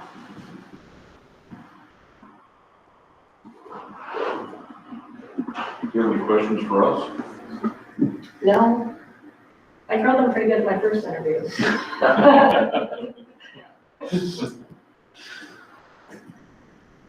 Any more questions from the board for Joe? Can I touch on two things? Sure. My last interview, Mr. Bardwell asked me about how we could support the partners and the rural population. So I did reach out, so if I don't have an answer, I will get. I did reach out to 3 farmers in the area, and if I can share that information that I received. So they have, broadband is still an issue with many of them, getting access to it. They had suggested making it easier to get permits because they're struggling with the process of doing that, as well as drainage. They say it's just, they never feel like they can leave to go anywhere because of the drainage issues of many of the farms, as well as the county roads they don't feel are maintained and wide enough for their use. So I have like a 2-page message from one of them, so I just share it. But yeah, I think last time I was here, I think my financial side was a little bit overlooked because I don't have an MBA or an MBA. But it's what I've done for the last, I'd say, probably 8 years, is a lot of the financial stuff. And when you're bouncing between different sectors, you not only have to be kind of regimented on how you maintain it, but in how you're able to be creative with it as well. To make sure that you pass on it, to make sure that you get your staff the things that they need, to make sure that you get your buildings, safety, and the people that you work with are all taken care of. So I think that's going to be, especially if you have a downfall like that, I think that you will need somebody who's creative and who is able to kind of pick the brains of the people that they work with to make things happen. As well as reach out for help when they need it. Thank you for that update. That was brought back a memory. And it's funny that you mentioned broadband. We just had a meeting with EDC, and notice was sent out to 23 townships to attend. Only 2 townships attended, your district, related to that very same subject, the need for broadband. So there isn't an interest. And prior to that, this board was inundated with requests that we need to have fiber. But it's interesting that someone out there, but there is a line, if you take it through Carroll, diagonal line, going south towards Vassar, it's packed, and it's all fiber. Going to the northwest is vacant, but nobody of those townships, 2, were there to represent. And we had a company there that wanted to do an assessment to get it up, to get more. And the key of that was that all the TDC members, basically, all over extend their service area within through the others. That was just interesting about that, because that just happened last week, so. I don't like that, like somebody asks me something, I don't like walking away and just being like, well, conversation's over. That's very interesting, especially. No further questions. So, Taylor, appreciate it. Thank you. Come back in. Have a great holiday, everyone. Have a great Thanksgiving. And if I show up for dinner at Thanksgiving, You're not on that conference, I know. damn, why you monkey wrenching? Thank you. Thank you very much.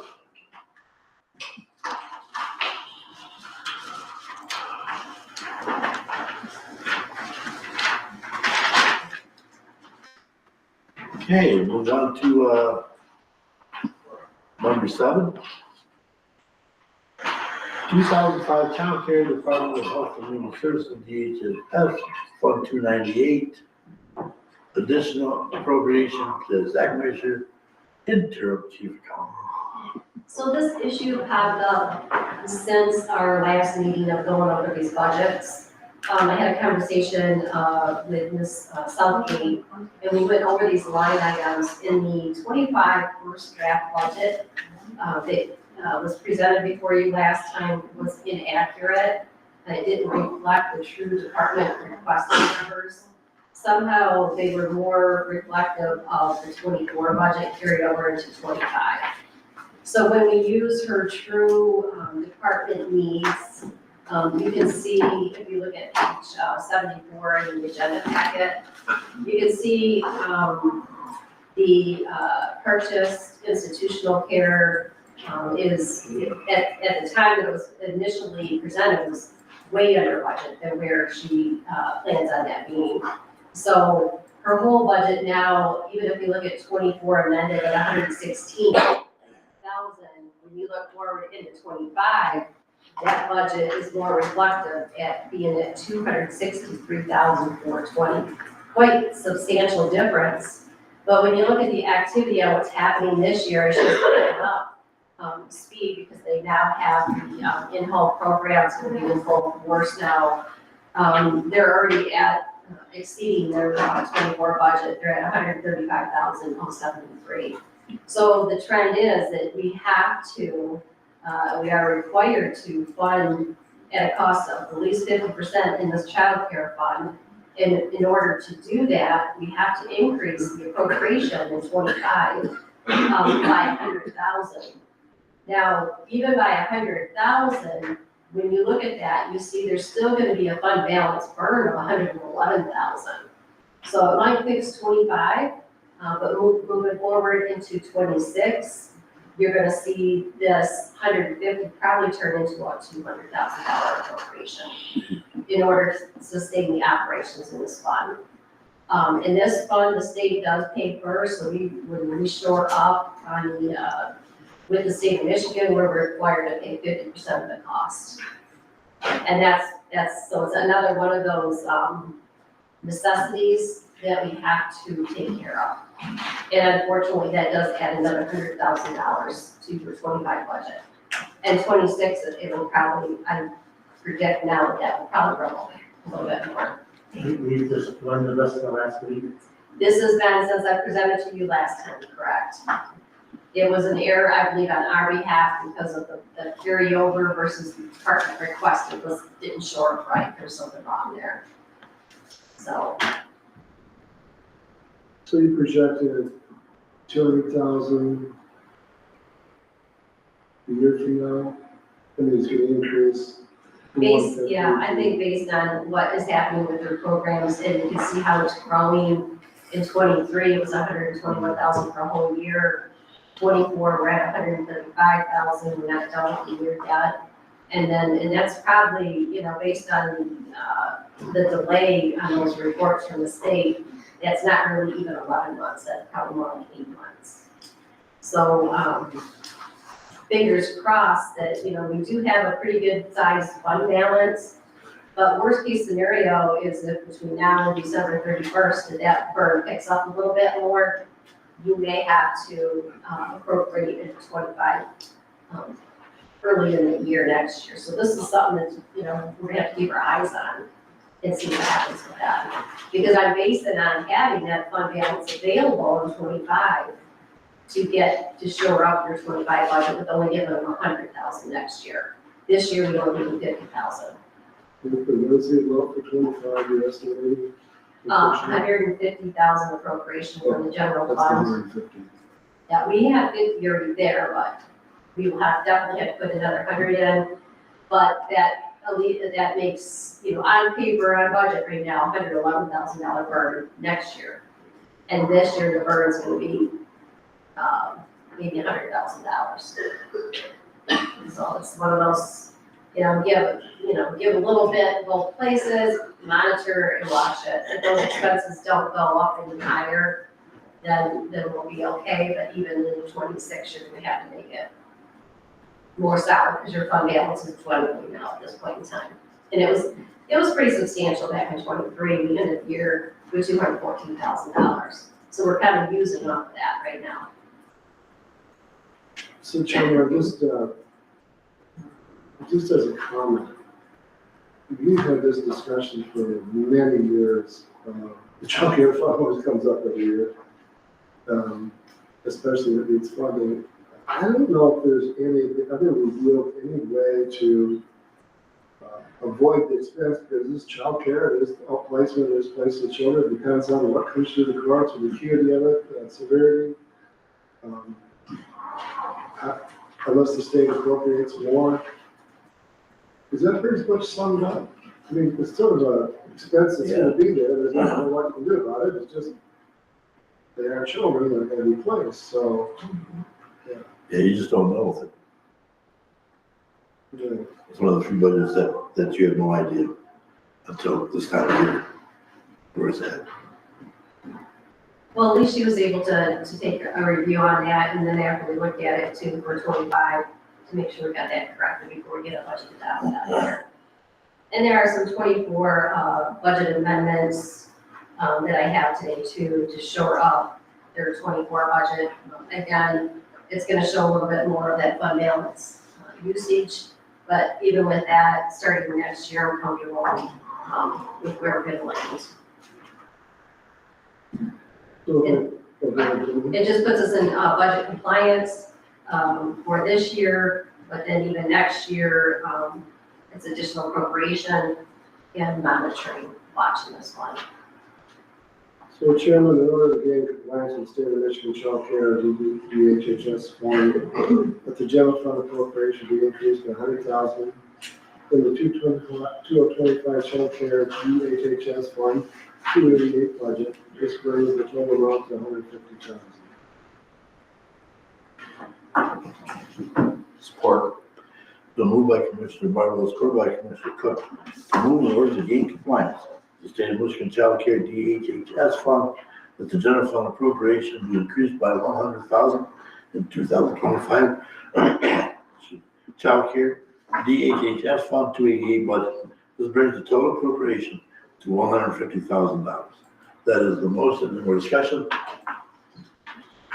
Hearing none, all in favor say aye. Aye. Motion has passed. Move on to number 8.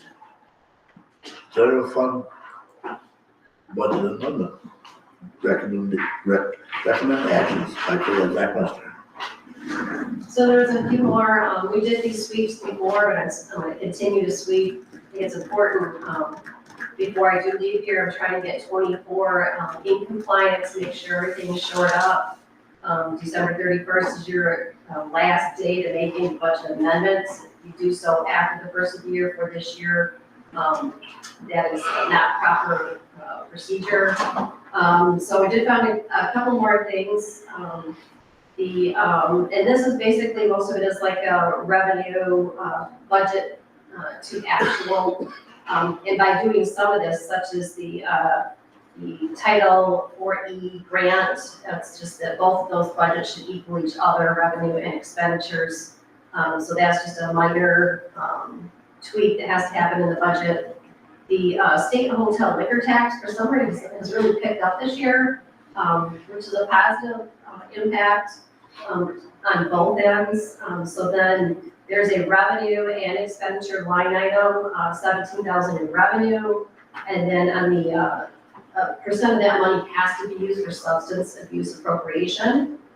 So that budget is also exceeding the expenditures And then the last but not least, on here, I worked in the animal control to kind of show you, if you give them that extra 30,000 this year, based on these additional revenue and expenditure adjustments, it's only affecting your general fund balance by $12,000. So I'm gonna take these actions separately. So basically, this is to confirm the budget adjustments or amendments that are happening on page 76 of your agenda. So this is 8, 9, and 10 for that, is what you just. This is number 8. Yeah, did you go over 9 and 10 also with us right now, or? 9 is going to be your special revenue You haven't done funds. it yet, okay, This is just your general funds. okay. Mr. Chair, I move to approve general fund budget amendment 11-1 for fiscal year 2024 as presented. Support. Moved by Commissioner Cook, support by Commissioner Lutz. Move to approve general fund budget amendment 11-1 for fiscal year 2024 as presented. Any more discussion? Hearing none, all fair say aye. Aye. So approved. Move on to number 9. Number 9 is similar to what I do in the general fund, but this is touching base with all of your special revenue funds across the board. Again, these are budgets to actual to make sure that what's happening in the line item does not exceed your budgets. It doesn't account for any appropriations. These corrections are all being done within their own funds. It's just purely budget to actual amendments, and you can see it's touching all the special revenue funds that are affected.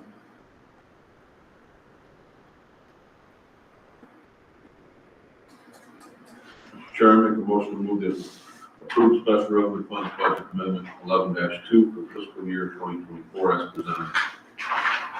Support. Moved by Commissioner Lutz, supported by Commissioner Cook. To move to approve special revenue fund budget amendment 11-2 for fiscal year 2024 as presented.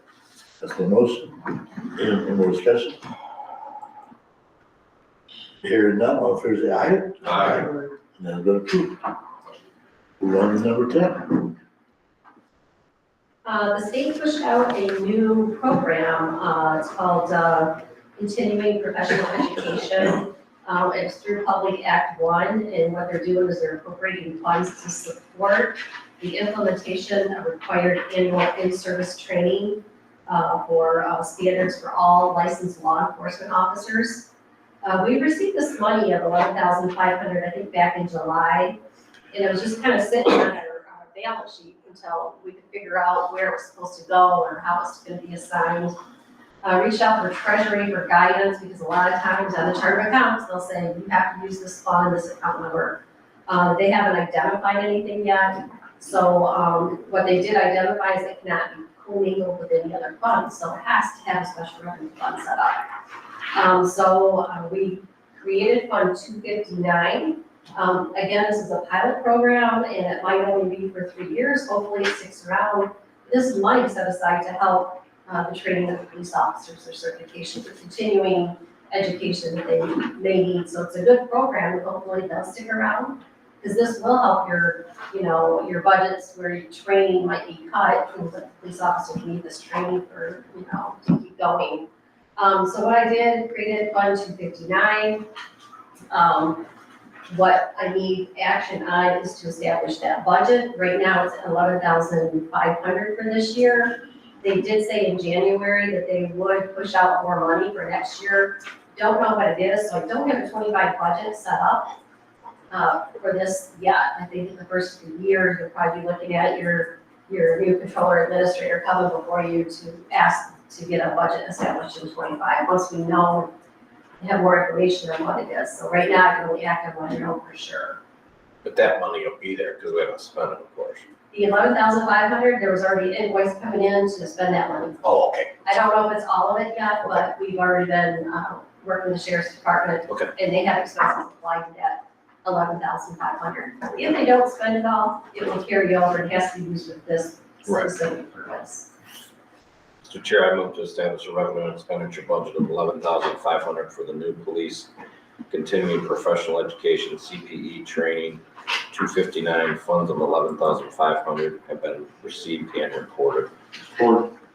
Moved by Commissioner Cook, support by Commissioner Lutz, to move to establish the revenue and expenditure budget, $11,500 for the new police continuing professional education CPE training 259 funds of $11,500 have been received and recorded.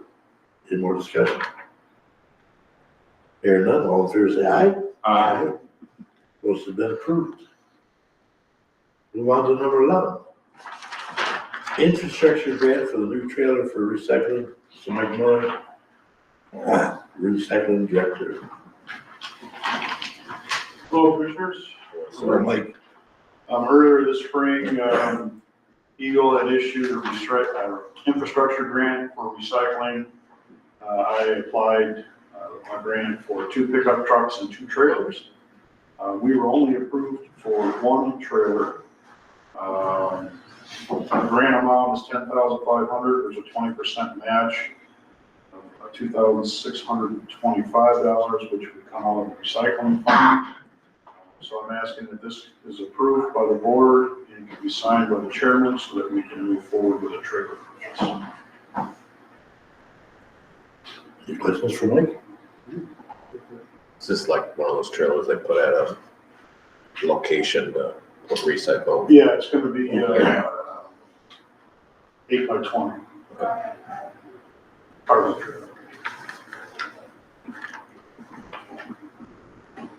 Chair, I move to approve the recycling infrastructure grant agreement between Michigan Department of Environment, Great Lakes and Energy, Eagle and Tuscaloosa County Recycling, presented by Mike Miller, Recycling Director, and authorize all signatures necessary. Support.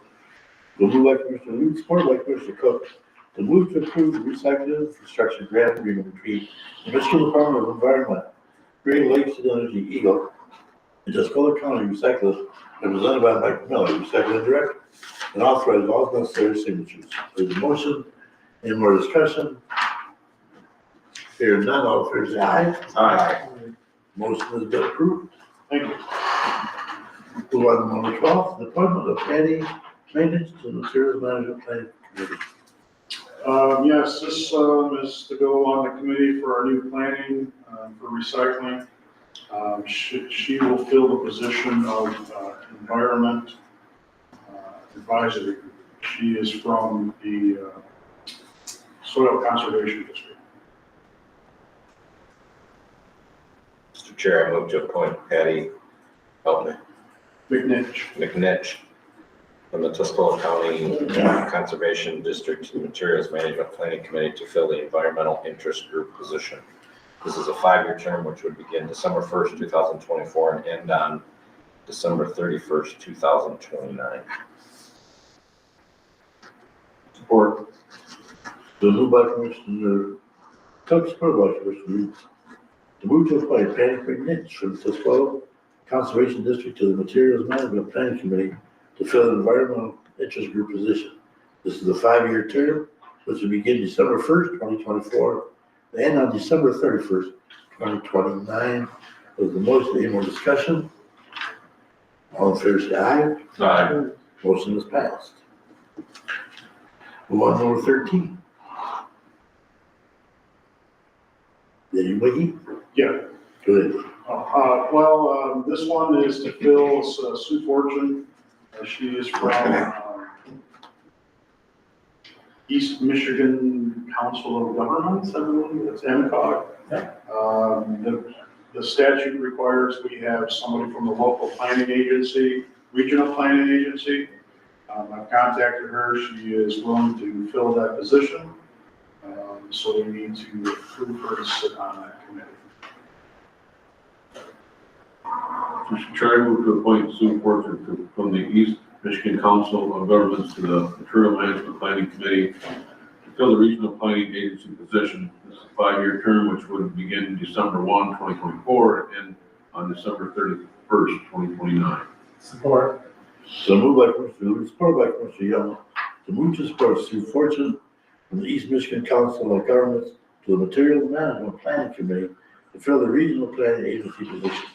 This is a 5-year term, which will begin on December 1st, 2024, and end on December 31st, 2029. Any more discussion? Hearing none, all in favor say aye. Aye. Motion is passed. Thank you, Commissioners. Thanks, Mike. Move on to number 14, annual compliance report and update, Zach Meister. Yeah, I thought it was important, I was talking to the finance chair about this as well, for you guys to know, since there was a little bit of a shakeup in this position this year, that as soon as I got here, I wanted to see if compliances were followed, were done, how things were filed with the states and feds. So I identified the annual compliances that are vital to the operations. The qualifying statement was filed with Department of Treasury on time. The electronic municipal market access, it's EMMA. EMMA has to be filed in order for us to be in compliant with continuing note disclosures on any of the bonds that we're holding that were paid. They're all assigned CUSIP numbers, and those CUSIP numbers have to be identified with EMMA. That was done. We did have a gentleman that I worked with in the past that did reach out to our former controller administrator to assist with this, no charge to us. So I reached out and told him I appreciated that getting done, or I don't know how that could have potentially happened this as well. The federal audit clearinghouse under single audit was filed. We're all good to go with that. That was really extremely important. But one that's very vital to Tuscola County, which is the SAM registration, that's through our systems for award management. I found that was not completed. If this one didn't get caught and didn't get completed, that would shut down any federal funding that comes to Tuscola County.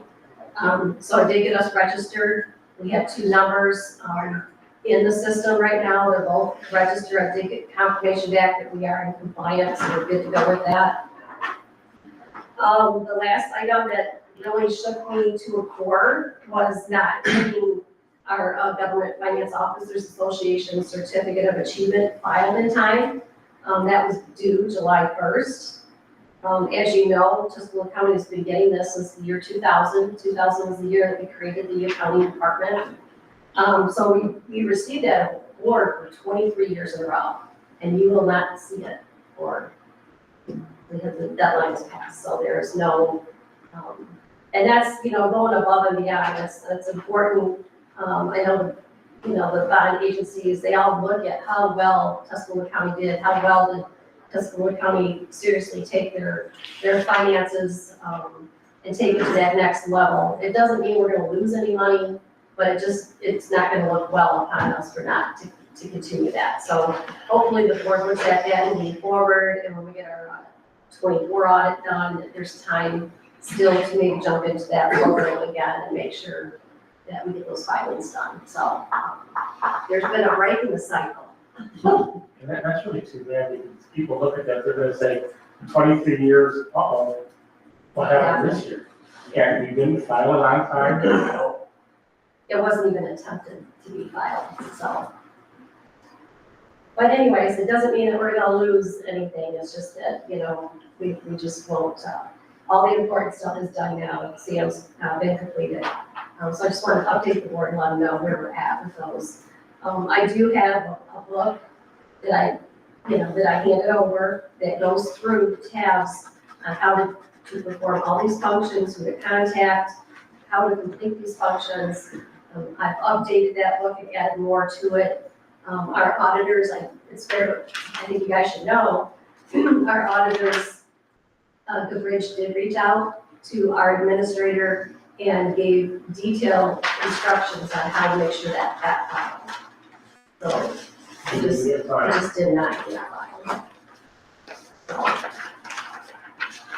So they, the auditors were looking out for us, saying, hey, this is due and we gotta get this done, but, so it wasn't completed. Chairman, Yes. I just want to say that I saw Claire smile during this. She wasn't smiling when she placed the initial call to me. It was very disappointing in a sense of all the years. And I just want to say a couple of things related to the income market. I know we haven't done the audit yet, but I'm in full support of any board, whoever decides to approach legal. I think this was a breach of contract, And as things get unfolded, I think it should be reported to Laura, state accounting principals, because he's licensed. And abdicated his fiduciary responsibility. I would not think that it should go unchecked, because it's gonna be, happen again, and I think it happened previous to us, but I'm not sure, obviously.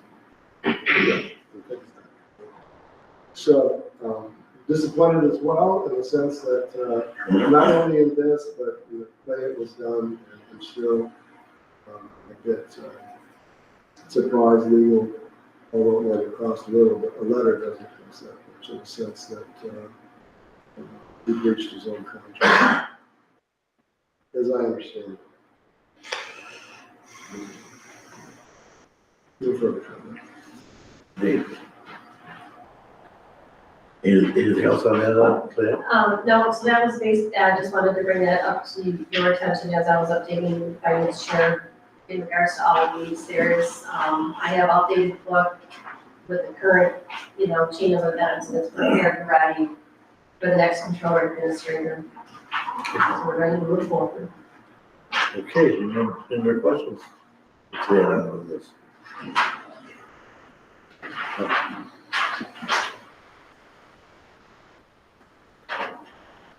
Oh, we'll cover some, more cover, but you said, yeah, more cover. I'm sure, Yeah, more to cover that. Move on to number 15, annual appointments to various board and commissions. Jody Federer, Mr. Chair, could we also add, number 15, the Parks and Recs? That's not on the sheet. I see Joey's got it on the. Right, so that will be one that you'll be considering today, and it was not included in your predetermined motions, we missed that. So if you do have a decision on what 2 members that you would like to appoint to that, we can add it to the motion today.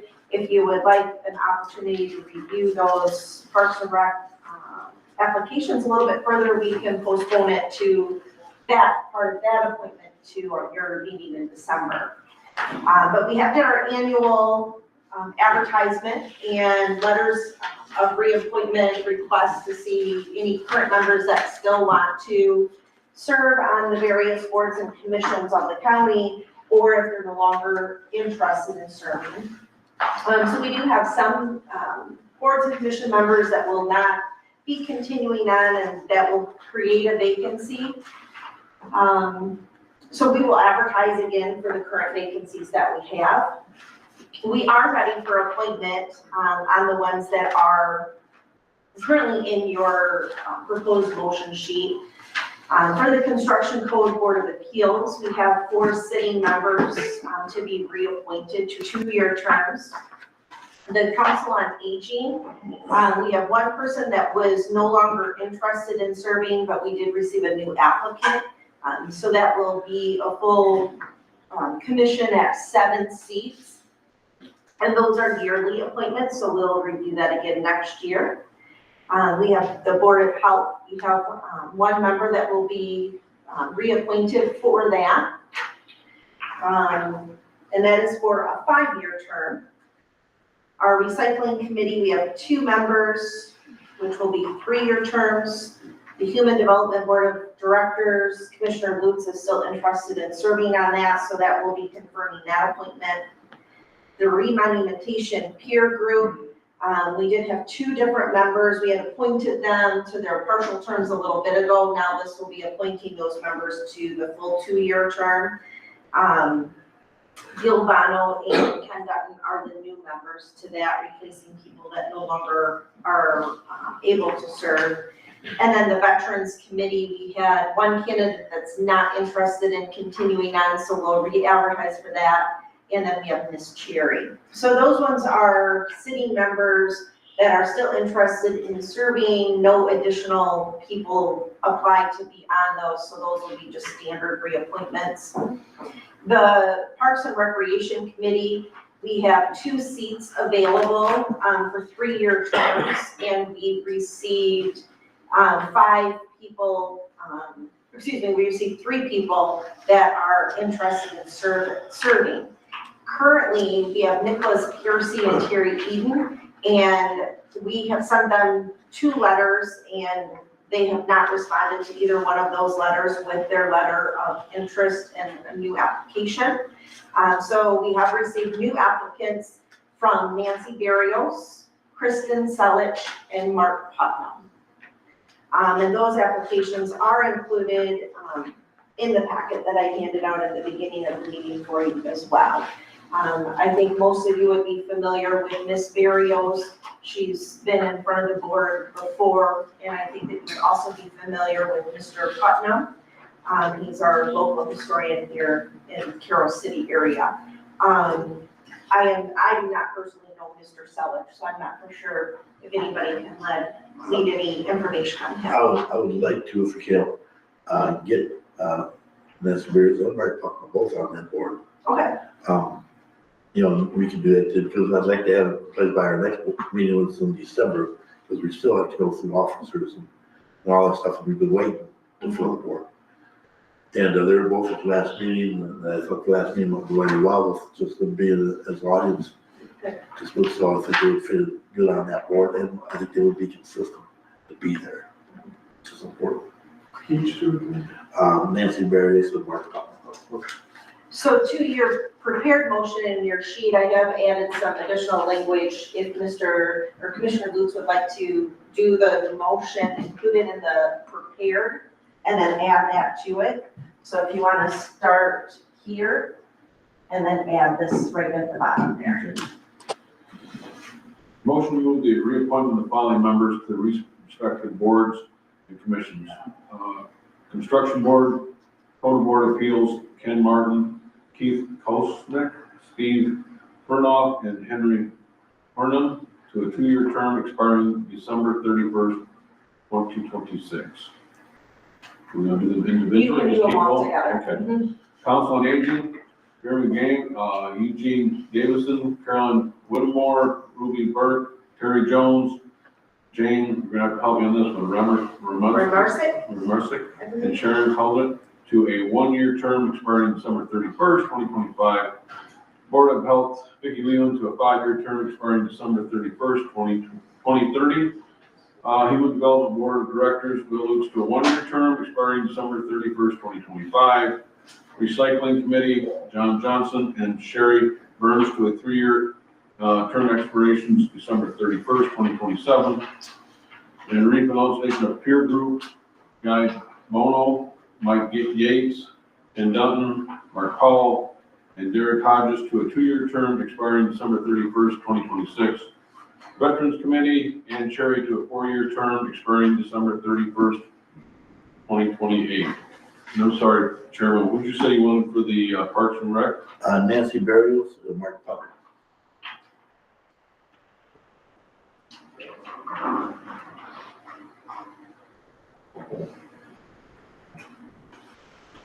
And the Parks and Rec Commission, Nancy Barris and Mark Putnam, to a 3-year term expiring December 31st, 2027. Support. Then moved by Commissioner Lutz, support by Commissioner Cook. Do I have to read all this? Madam Clerk, I would please. I can read it for you if you'd like. Okay, go ahead. It's been moved and supported to reappoint the following members to the respective boards and commissions. Construction Code Board of Appeals, Ken Martin, Keith Cosick, Steve Federoff, and Henry Horning, to a 2-year term expiring December 31st, 2026. Council on Aging, Gerald Gahn, Eugene Davison, Carolyn Wymore, Ruby Burke, Terry Jones, Jane Remarsick, and Sharon Falder, to a 1-year term expiring December 31st, 2025. Board of Health, Vicki Leland, to a 5-year term expiring December 31st, 2030. Human Development Board of Directors, Bill Lutz, to a 1-year term expiring December 31st, 2025. Recycling Committee, John Johnson and Sherry Burns, to a 3-year term expiring December 31st, 2027. Remonumentation Peer Group, Gil Bono, Mike Yates, Ken Dutton, Mark Powell, and Derek Hodges, to a 2-year term expiring December 31st, 2026. Veterans Committee, Ann Cherry, to a 4-year term expiring December 31st, 2028. And Parks and Recreation Commission, Nancy Barrios and Mark Putnam, to a 3-year term expiring December 31st, 2027. Any more discussion? Hearing none, all in favor say aye. Aye. Motion has been passed. What Thank you. setting do you want these? Yes, if you can pass your application packets down, we'll put those in our packet and get a copy to Renee. And then I will be sending out letters of completement on the chairman's behalf this week, and then we'll re-advertise one more time for the boards that still have vacancies on them. So, thank you. Thank you. And would it be possible to take a 5-minute recess? I would open 10 Okay, perfect. With the request from my Madam Clerk, we're gonna take a 10-minute recess before we get into the open this. That's sufficient with the board. Yes. Yes.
Too late.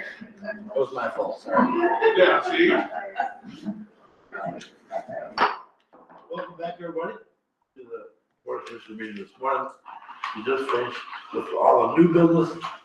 Now we're gonna jump into the old business and, quite a bit on this to go through also. And some that was carried over from the last meeting for discussion. And, the first thing on the old business is review the additional costs of November 14th, 2024 board meeting. Yeah, Zach Beister. So, as you can tell, the sheet in the attachments on your agenda, updated the sheet based on information that was relayed from some of the department heads last time, some stuff that we talked about this morning. So I'll kind of go through it really quickly. The reinstatement of the law clerk did go from 28,000 to 100 because the chief judge herself had asked for it to be a full-time position. The second item with mosquito abatement, that is worked in his budget, he's got plenty of money that is included in the 25 budget at this time. The drain commissioner truck stays on the table for discussion. The prosecutor request in the general fund of 165,315 for those two part-time and a full-time position stays on this list. The dispatch director supervisor position of the 83,153 is on the list. The next item the board took action on at the November 14th meeting, and that was the GIS. So that has all been incorporated into the budget now.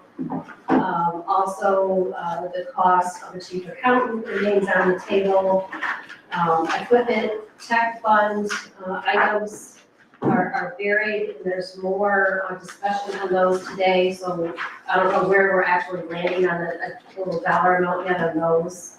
And what that means is whatever we land on has to come out of the general fund for a transfer, at least in the 244 equipment.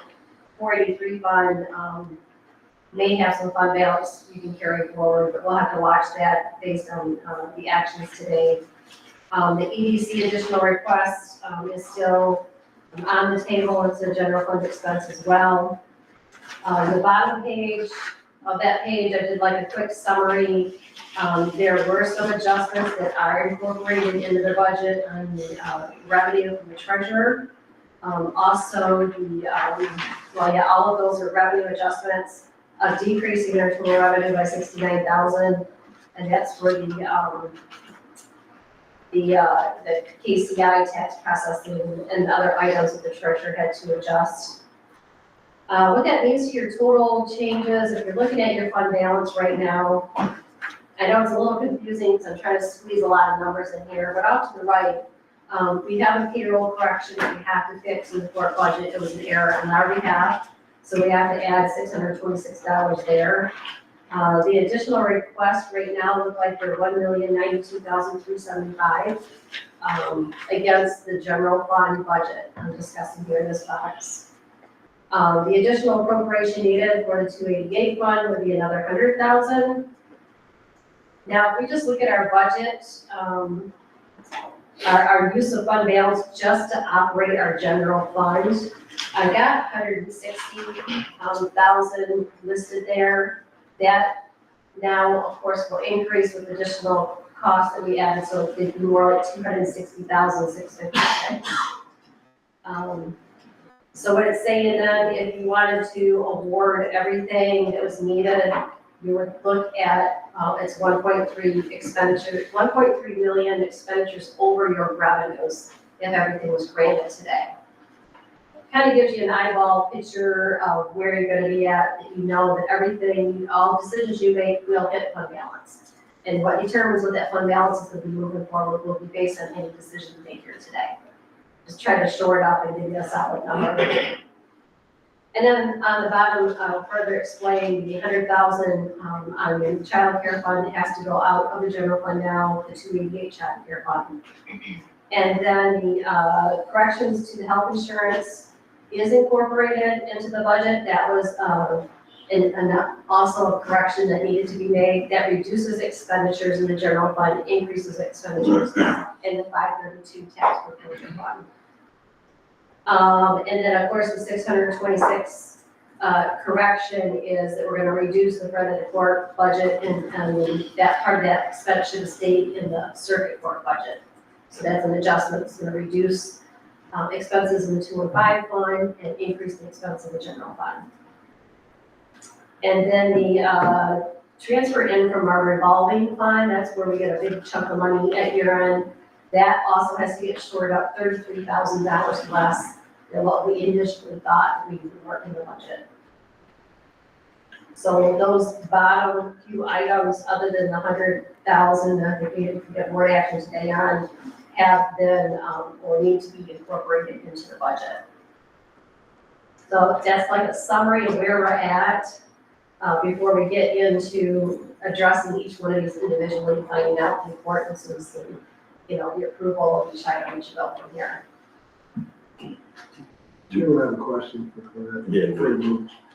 The 1.386 million expense over revenue that fully loaded that you just went through, projecting that further into 26, I mean, that's a contributory factor, which is 2.2, so another 3 over, and then you just continue to get further. So anything we don't do today, we reduce that, correct? Correct. And we just had discussed earlier, Commissioner, about where we're gonna be in 26. Well, FTEs, now we're looking at adding FTEs today, to be, it'll make a whole lot of sense. Now, you have Bill in there too, don't you, 3% for non-unions? Because see, that's never been voted on by the board yet. so Yeah, we went through the summary of what's included in the budget, and that was one of the items that was Put it included in in there, the but budget. yeah, but we haven't taken official action on that yet, we keep talking about it, but we haven't taken official action on that, so that's something the board needs to do too. Okay, yeah, I didn't prepare a separate motion, Right, and but- then it's budget as presented, and the budget includes these items. I know that, If you wanna, put it in, you had, place my added in there. But we still haven't, as a board, haven't taken action on that, so we need to do that, if that's what we're trying to do. On that, it's just that, like I said, we've had that discussion earlier today about where we're gonna be at, so here we are, so. Okay, any questions for Colette here?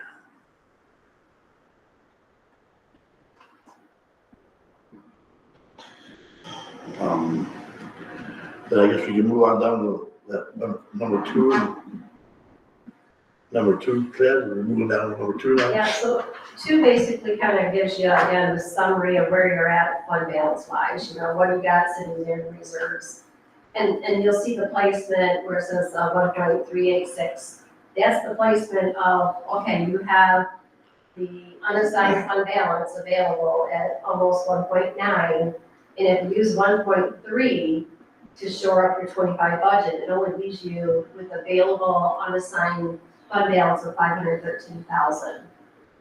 Now, you've got your 17% reserve is gonna fluctuate based on what you say your 25 expenditure budget will wind up being. Right now, I assumed everything gets approved, everything's on the list, everything has to happen for whatever reason, this is what your bottom line would look like. Any changes that you make to reduce that, what it will do is, it's gonna reduce your 25 estimated expenditures and transfer outs, which will, now when that number comes down, your 17% reserve fund balance will come down, and that money will shift back to your unassigned. It'll free up more money in your unassigned, pushing it forward. So the expenditure, is at 17,897, and if you look at your 10-year for your 25, I had it at 16,763. So you'll see where I show 135,000 you have to use in reserves just to shore up your revenue versus expenditure, just for pure operations. So you're gonna use, and that number's actually grown to where it's gonna be more like 100 or 260,656, just to shore up and keep running where you're at. So anything over and above that's gonna change that number. So, as we get through these numbers and fluctuate. I just wanted you to be aware of, your 17% is gonna change if your expenses are less. Where that fund balance is being held at. Right now, 513,000 is our fund balance for 2025. That's your unreserved fund balance. You got 3 million in your reserved. But the whole idea of doing that is you don't touch that.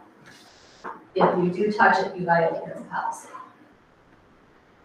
So it's, in other words, look forward to if something, the bottom was to drop out in 26 and the county government had to shut down, you got 60 days of operation. Potentially, at least 60 days of operation if your revenue flows would cut off.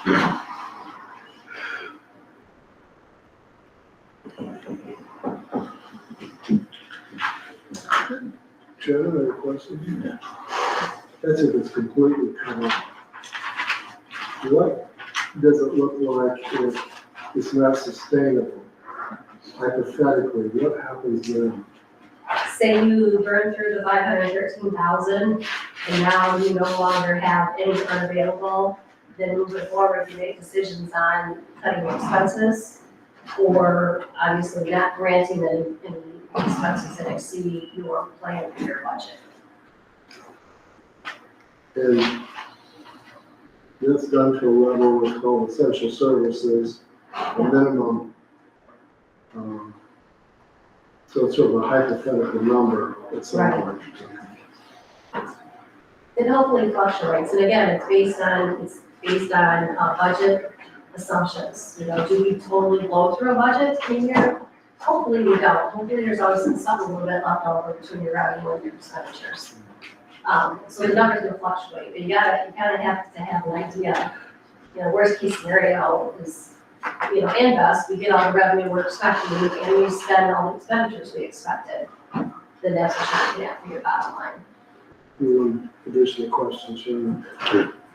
Before we start looking at all the requests, knowing what a fully loaded looks like, what is your thoughts on the probability that those negative outcomes will be realistic? Oh, they're definitely gonna hit us.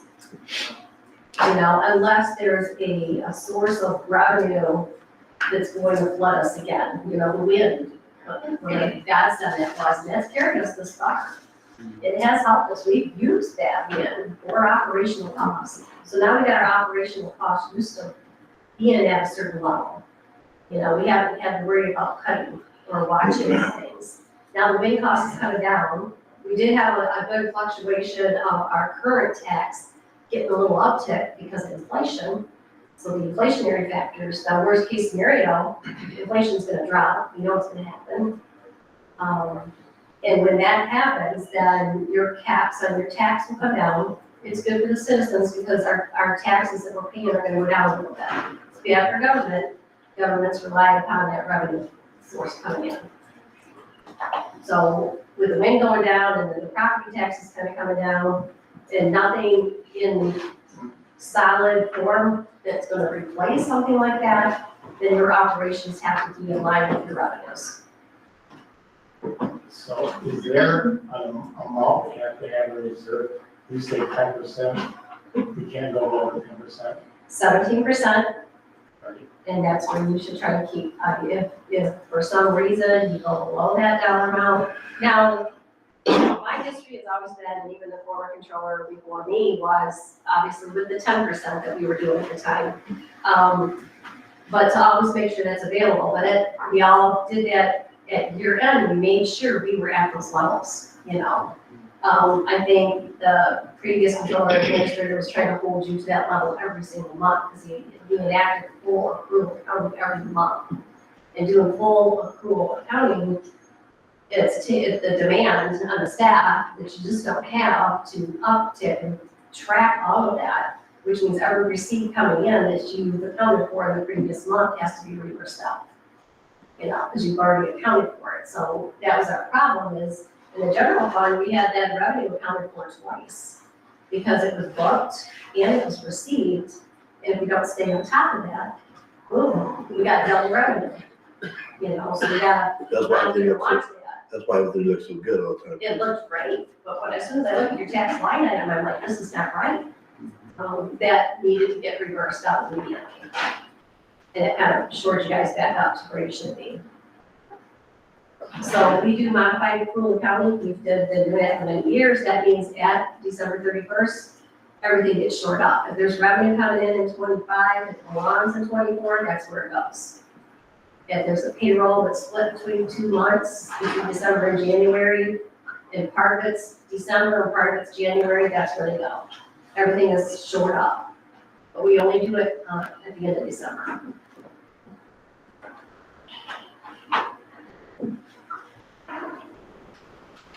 So something we gotta monitor, watch, you know, going forward, keep an eye on it. We just gotta figure out what we can do for revenue, such as grants or, you know, money that we can get to, you know, equipment purchases and items and stuff like that. Because those fund balances in your equipment and capital funds obviously are diminished, as well as the money we set aside in the jail fund. Hoping that we could use that for the new jail, and we're starting to hit that for the fire suppression, which is needed. But we got that money sitting over there, so we are using that and look for in fund balance over there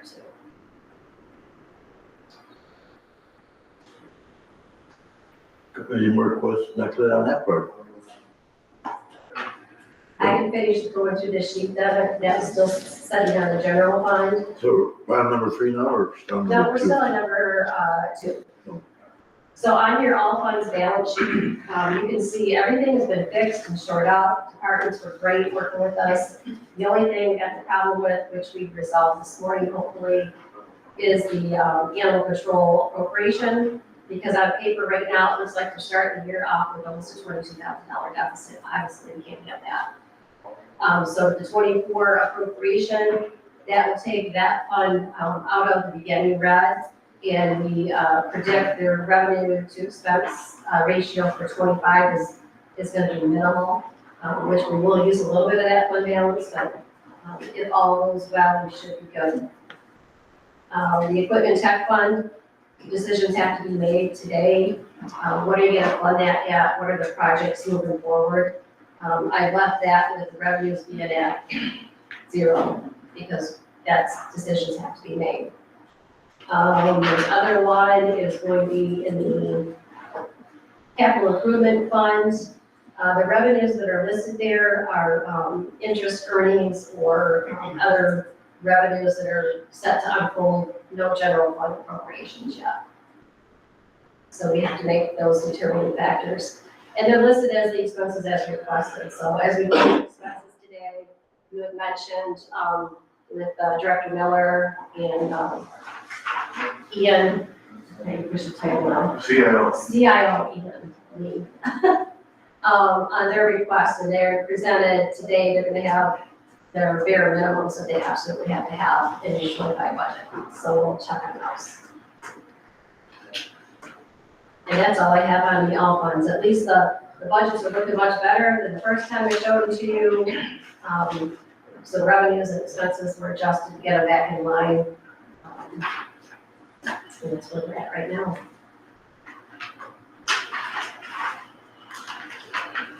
I can skip to number 3 and number 4. Basically, I presented those at the 14th.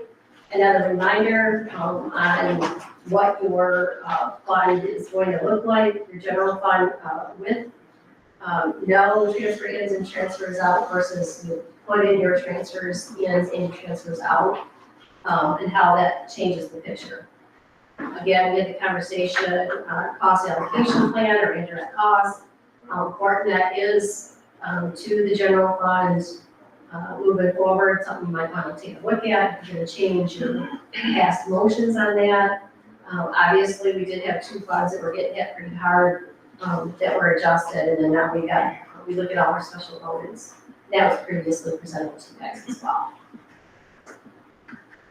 And these are subject to change based on what you decide, what your 25 budget is, and how we end 24. So as soon as we get closer to year end, we can get the sheets updated moving forward. the consistency of your expenditure growth versus your revenue growth does not change. It's still, looking at 5% or more in expenditure growth when your revenue growth is, measly 1.5, 2. Like I said, unless something changes and we find an additional revenue source, it'd have to be a substantial one that would assist. And that's just to keep your operations in check and not have to, you don't want your operations in the general fund to be affected the least impact as possible. Any questions on that, on that? That was 3 and 4 for that? Yes.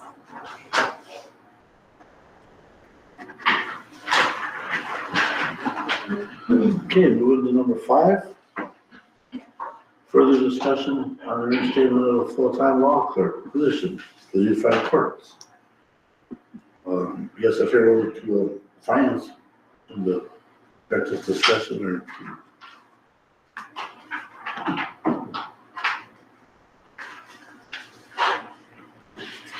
All right. I'm waiting for you to glance at it. Obviously, we're in a position now that we're going to be looking at FTE additions, and I know the judge came in and made a viable request. I think that as we move further, the next one down is the prosecutor, and we all know we're in a difficult situation in prosecution, and we see what's happening, and everything over there. I think that's going to take some shoring up. I know that we have a representative court here related to the clerk. I don't have the breadth and depth of the clerk of that position, but in understanding, I did talk to Judge Gerhard on it, and I have a better understanding, but it's hard to place if you're running the court system every day. It's sort of hard to conceptually understand, but I do know that they work the assistance to the judge, and if you don't have that much like the prosecutor, you're in a difficult position, more difficult. I'm the one who's been bringing up all morning about the 2.2, 2.9, there's the 9, and there's the chairman and others. I know I'm at an impasse. I mean, my thought is that we as a board need to consider both of these. One thing that I know that as we look at in the future, if we're after that FTE removal process, we usually left it up to the courts or the department leads. We just give the number to hit. So in one sense of the coin, I know it's going to be adding cost. It's a legacy cost. In another sense, the courts have reduced over the period of time. In positions consolidated as the need arose. So for number 5, I would recommend it. And then if something would need to be adjusted in the future, I would leave it to the courts to make that adjustment on FTEs. But I'm certainly open for pushback on the discussion. You may know more about the court system than I do. Back to Jim. Then again, I'm not saying I'm an expert on the court system. I'm not. All I know where we're at right now, when we look at these, we need to get a good balanced budget in place for our public hearing and stuff. And we need to be in line with what's going on right now, what we heard, and operating over there. I don't know what thoughts it's about for a while. I'm not in favor of adding FTEs to the payroll right this moment. Without something else, all this could change a year from now, I mean, next July or whatever, everything could change, we don't know. But we've got to just go on this morning, where we think we're at.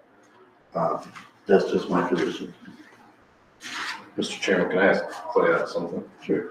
So after the first of the year, according to what you told us last meeting, if we were to make a board action to go from 17% to 10%, which what we were at before, correct? That has to happen, or that could only happen in January, correct? Well, I think what I did is I advised you to wait until you get The a budget, controller, administrator in play, we okay, have new auditors in play. We know the 60-day rule is out there, you know, with GASB guidelines and rules. And we know that was the direction that the former controller administrator wanted to take because of that. And because our numbers are so high, that 17% is a hefty number. right, It's a hefty hit. So that's all I did. I wanted you to weigh how it went down and how it interacted. I didn't want to come in here and start changing the policy in. I think we need somebody new coming in instead of just switching that quick. I would wait to do that. okay. I guess, Chairman, with that in mind, what's stopping us from, and again, it's gonna sound like kicking a can down the road, but because of the situation we're in, revisiting the FTEs after we have only a 10% cushion versus 17. And there's nothing, And I just, there's nothing saying you can't do it. I know with many conversations with Colette, we've always had 10% here, we're at 17% now. And all recommendations, she really says, if you can use the 17%, stay there, that's what I recommend, because it's better. Right. yeah, and I'm not saying we shouldn't stay at 17. Right. On the same token, if it's always been 10 and we have all these are legitimate needs. Right. And, How big, let me answer this, how big a difference would it make if we were at 10% instead of 17? Would that make a huge difference on what we're talking about right now? It would free up available reserves to be used. But then, you know, the more available you would have, then you could use it. But the same token's gonna happen when you push in more legacy costs. No, yeah. It's gonna continue you want that money there to be used, and eventually you're talking about unreserved fund balance. Right. That may or may not be there, you know, so you could hire somebody in and you look at laying them off in 6 months, you know. You just wanna make sure you got a good solid, foundation of being fiscally responsible, knowing that, you know, the operations you have today and how they're gonna change and how are you gonna fund those? You know, how you fund and sustain that operation when your revenue sources seem to be pretty stale right now. No big upticks coming in the future. Now, maybe something will break through next year and, you know, these battery buffers and things that are being talked about. You don't know. And you don't know what kind of revenue is gonna be coming in from that stuff. I don't know. In the year that there's already, little applications that are waiting for the new, stuff, but so you don't know what's gonna happen. Right, so I'm basing it on what I know right now. Right. And where we're at. That's what we have to base our decisions on, what we know right now. Mr. Chairman, if I can continue, you know, that's one point I want to make, but then also, I guess equally as important with the new controller coming in, decisions we're making now would put that person in like, why did they make that decision with 17 versus 10 or whatever? Right. That's another, I guess, issue that I'm having a hard time with. And I reflected to you guys in a previous presentation and showed you, even though your policy says 10, we always ended our fund balances in the 20s. The 1 year we were at 50%, but we got that big influx of that, you know, that ARPA money at the time, the lost revenue. So we've always done better than 10%. 10% should be bare minimum, and we've always been in the 20s, even 30, that we try to hold on to. So I think that was probably another factor where he's like, well, we should do 17, it seems pretty solid. We've done it before, we've been doing, 20s for years, so let's hold it at that. And then I always had about 500,000 available, to spend into the next year. Very wisely, but I always was able to, that consistency was always there, about 500,000. flexibility. Chairman, I got a question. Yeah.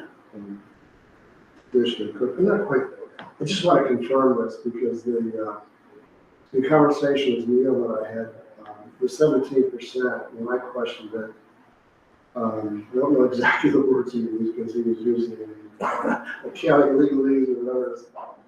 But it was, wasn't guidance. It was something that the refrigerator should have been done long ago. The auditor should have caught it. It almost sounded mandatory. So I don't know, from your perspective, is it a mandatory? I mean, we were slow to get there and all of a sudden he picked up on it, but from his standpoint, I don't think it was an APB, but I don't know.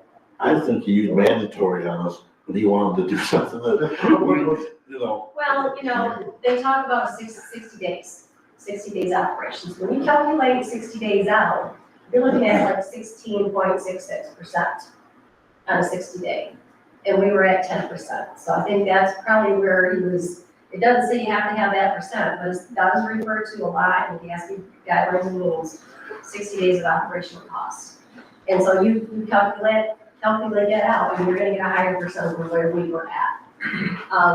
We've had many auditors, not one auditors were concerned or said anything about that. Maybe because we were always at well into our 20s at year end.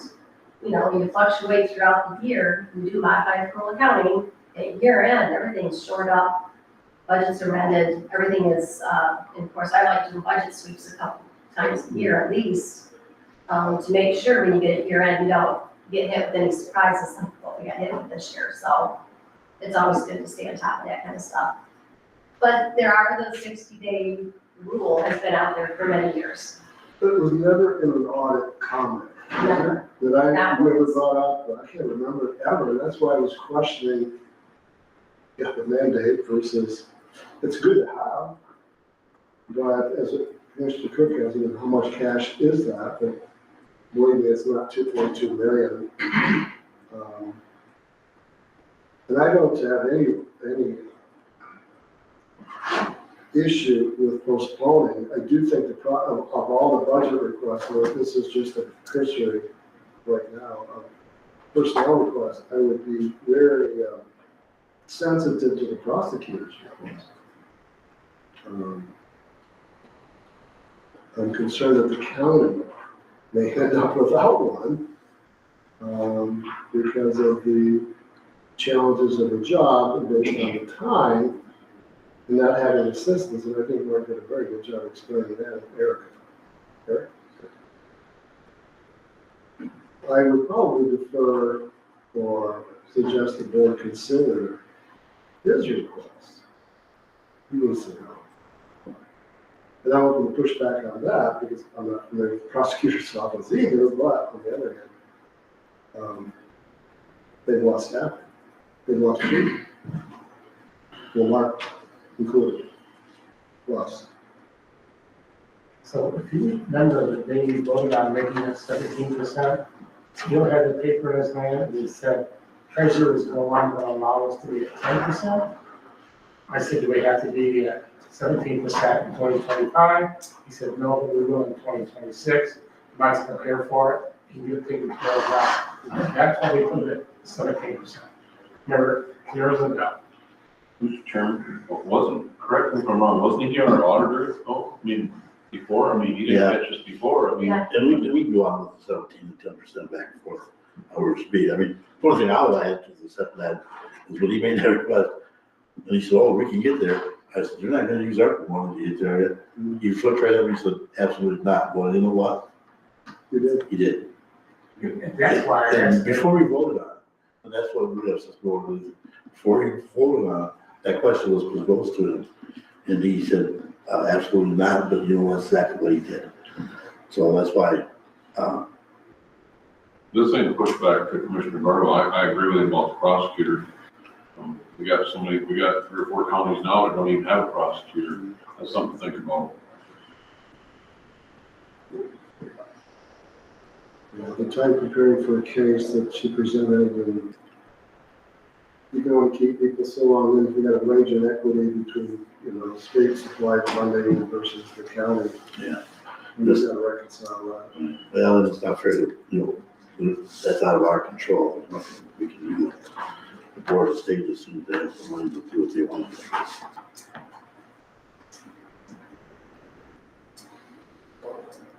So round number 6 right now, which way we go here on that? 5. Or number 5, right? Let me see, Big license. number 5. I got what's out of my head, I just put it down here. That's why I got it, number 5. I was just gonna suggest, because I still on the floor, I don't know, you take it back. You got it. Go ahead, Mr. The, Yes, for you. It appears that from the looks and thinking and discussion, if any motion was made, it would probably not be seconded. I'll just say that, just in thought, but it would appear that we should set, the board is thinking of setting aside the FTE requests, perhaps with the exception of the prosecutor. There's stretching a little bit because that gives the chairman an idea, do we address each one of these or go down to, And I listened to the last meeting, and it seemed like the consensus of the last meeting was where we're at right now, basically. yeah, there wasn't a lot of activity. No, so I listened to that, so we're basically, but I tend to agree with the, Commissioner. I think the one we really need to look at is the prosecutors, because I think that is a very important need. The other ones we need to set aside, we need to look into what's coming down the pike next year a little bit more. I mean, we'll do them all, but just move aside for right now. My opinion only. Mr. Chairman, and I'd like to get the board's feel on the part-times he's asking for. If you get it all free, $165,000 for all 3 positions. I'll come on record and say I'm all for the prosecutors, but I don't know about the part-times. You're talking about the assistant. Guess just, you know, then you've got to hear the request for, part-time positions. And number 9, I'd say, and. Which other one isn't here? And then number 8. 8 and 9. 8 and 9, yeah.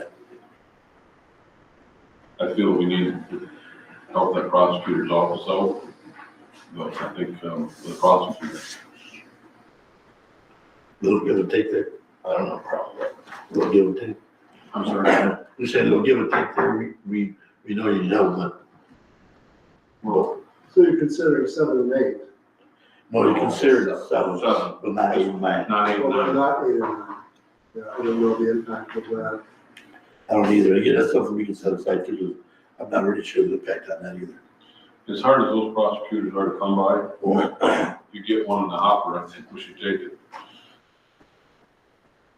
So number 7, move that the request of Mark Mean, the prosecutor, that a new assistant prosecutor attorney position with the amount of $5,001, which includes wage and fringe benefit costs, be incorporated into the 2025 general fund budget line item 101-229-704-000, salaries permanent. That's the motion. I'll support that.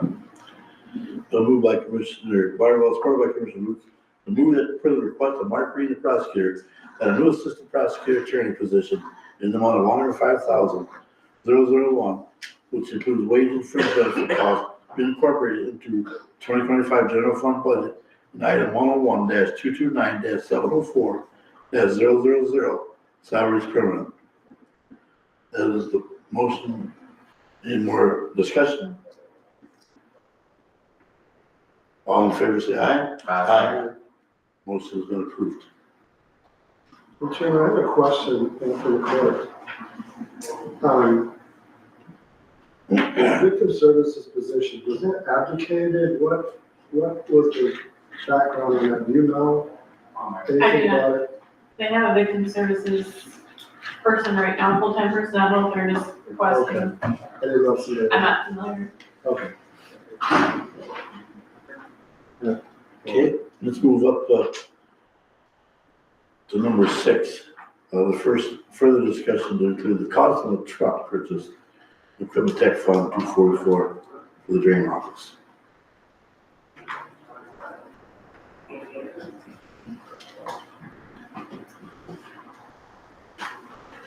Anybody interested?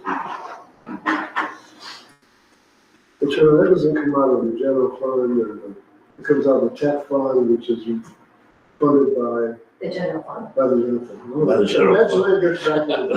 Then it goes back to the general fund. It all leads back to there. That's what I'm saying, so, again, this is my opinion, what we heard this morning. I don't think it's necessary, but We'll just take it out of one pocket and put it in the other. that's basically what. Is that money sitting in the tech fund? No. In the general fund? Any decisions made today is going to Brings determine what's coming out of the general fund into that Into the fund. Yeah. Thank you for the clarity. Anybody, want to make that motion?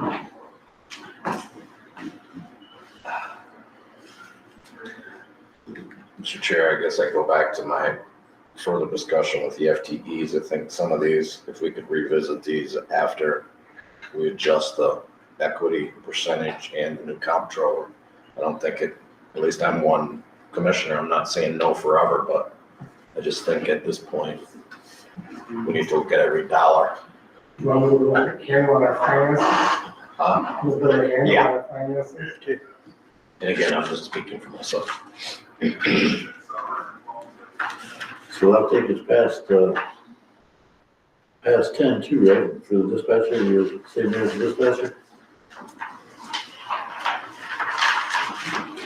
That one comes out of the, but this one will go back to the dispatch position, that's the one that comes out of this fund Correct, that, and there's no general appropriation for that. applied to that. Mr. Chair, can I ask Madam Clerk a question?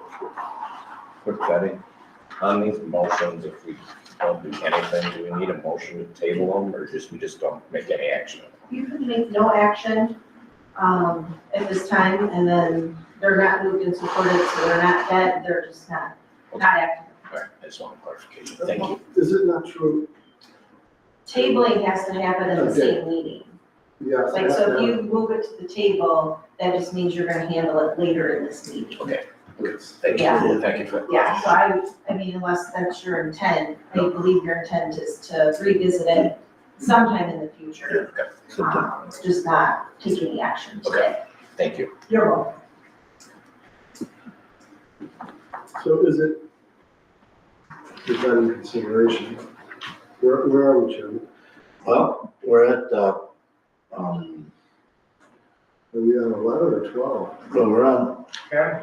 we're on 10, but 10 is, that, 10 is like the other ones, right, that is, Well, 10 is not relied upon the general fund to fund it. right, but they're certain. So we did, I mean, we looked and we're watching the fund balance, because there's, I think the director has some issues, with funding moving forward and things that have to get addressed. But the general fund would not appropriate any money if we were to approve this. We would use the funds and dispatch funds for this position. And Mr. Chairman, would that be contingent on 11 and 12? Well, it kind of was, Commissioner, but we need to get into 11, 12 here in a minute. Talk about how that come about. So, yeah, does anybody, I guess let's see if anybody's interested in making a motion on 10. I'll make the motion.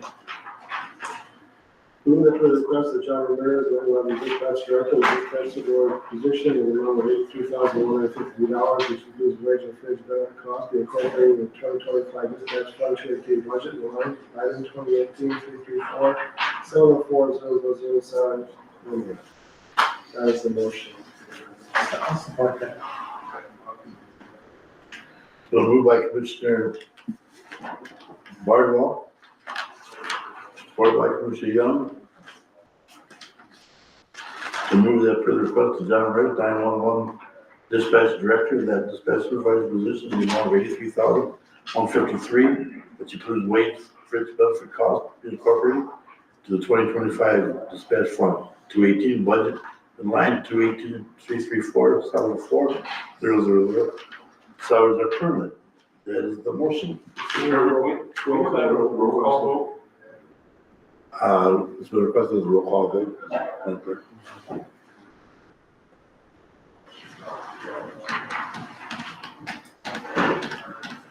And are you ready for that? Any more discussion? I believe we are, man. Thank you. Commissioner Young, Yes. Commissioner Barba, Yes. Commissioner Lutz, No. Commissioner Cook, No. Commissioner Vaughn. No. Motion fails.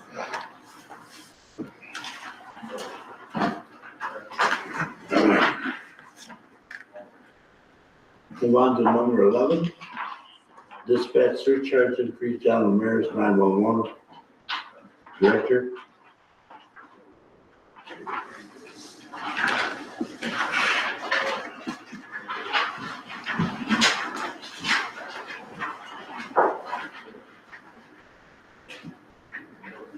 Morning, Commissioners. Morning. Appreciate your action on the last motion that was before you. Again, that was a position that had been funded through 2024, and I was not asking for additional. It was just to ask to maintain the FTEs that I have, so I do appreciate the ability to tell my staff that the county is now officially reducing FTEs, which you've done. But before you this morning, I was asked to come back with surcharge information as far as language, as well as ballot language for a millage. So I am at the pleasure of you. Any questions? Yeah. Who? I don't know when that would take place, John, but I was the last reason, I don't remember any ballot language or any of that kind of stuff being discussed. At the last meeting? Yeah. I know it was I was discussed, asked to present, I know it was discussed of what it would cost if we decided to put one on in 25 or 26. And 11 discussed, I know it was discussed if we would, we are allowed to put both on the same ballot. if we and I decided had that to. answer as well. Well, right, but as far as language and all that, I don't remember that, maybe some of Bruce's telling me I'm wrong here. I thought we were just gonna go to legal. Just on that one Yeah. question, on one question of putting the two on the same ballot, Maybe I misunderstood. is the way I understood it, I understood it. I looked at M, 2024 M299, it's number 8. We just discussed to bring it back to this board. I don't know about. That's what I read out of it. I was asked to bring the information back to the board. I believe Commissioner Barwell asked me if I had language available to see what it would look like. And again, this is a topic we discussed 9 months ago, so I'm just bringing all the information you had requested back to the board. We don't have to discuss ballot language. I'm just telling you I came prepared. Chairman, can I ask, for fitting another, can you bring us, refresh my memory, if we have it in 25, the surcharge, tell me the cost to the county. Approximately $50,000 to $60,000. If we were to have it, same with if it's a regular general millage, I'm assuming.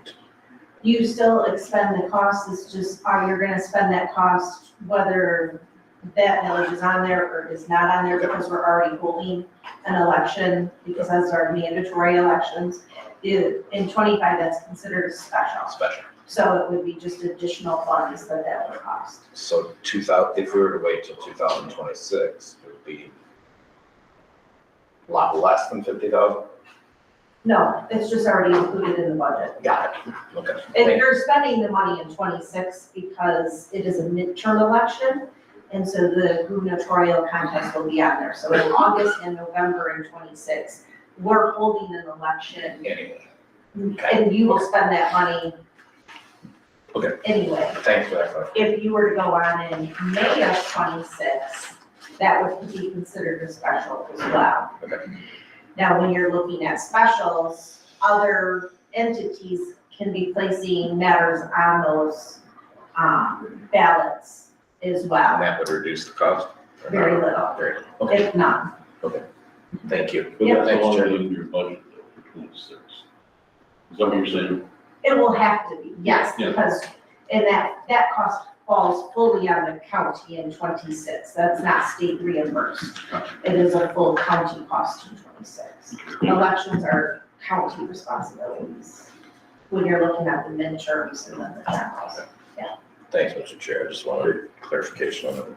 It's just depending on when you want to be able to, if it was successful, it then depends on when you place it on a ballot, when you're able to start levying. Correct. So if you wait, then you may not be able to levy as soon as, so that is part of the discussion as well, Okay. as to when you want to levy.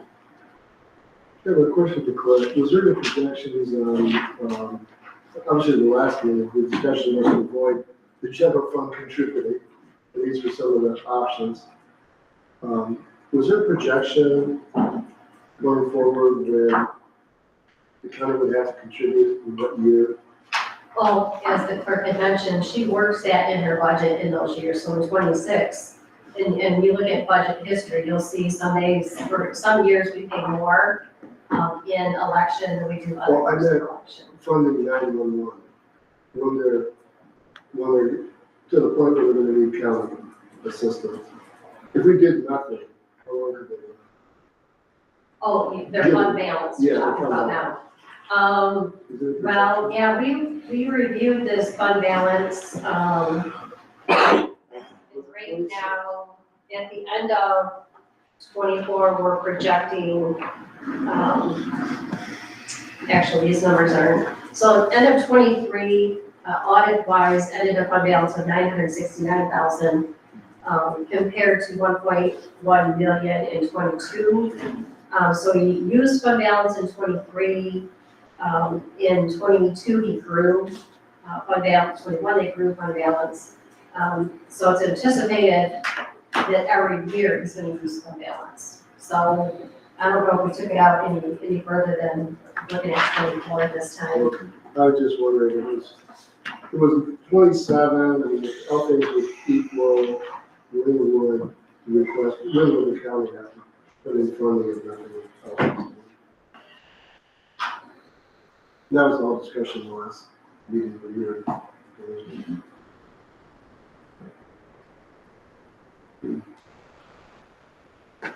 You guys continue that, John.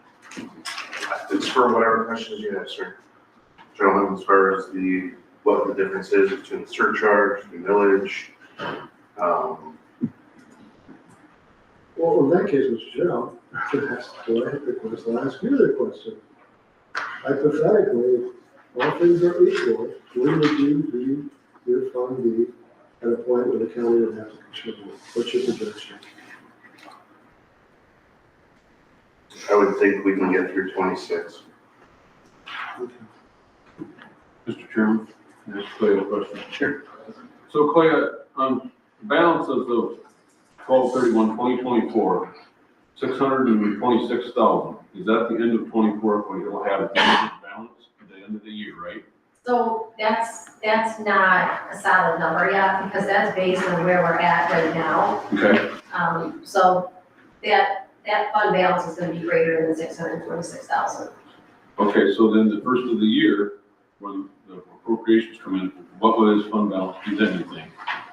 Or 26? Yeah. No, for 25, we're coming forward from For 25. 25? I predict that his use of fund balance in 24, and John can correct me if I'm off on this, should be similar to what it is in 23. So maybe 160,000. So if he starts the year, say 969,000, and then 162,000 off of that, and then going into 25, maybe 200,000 off of that, we're looking at probably having sufficient funds through 26. But if you keep eating at it, when I look at history, every year it wasn't a hit to the fund balance. There were some years that did better than others. 2019 we grew, 20, it was a substantial hit, because I think there's some equipment or something purchased. Correct. Yeah, a big equipment capital outlay purchased in 20,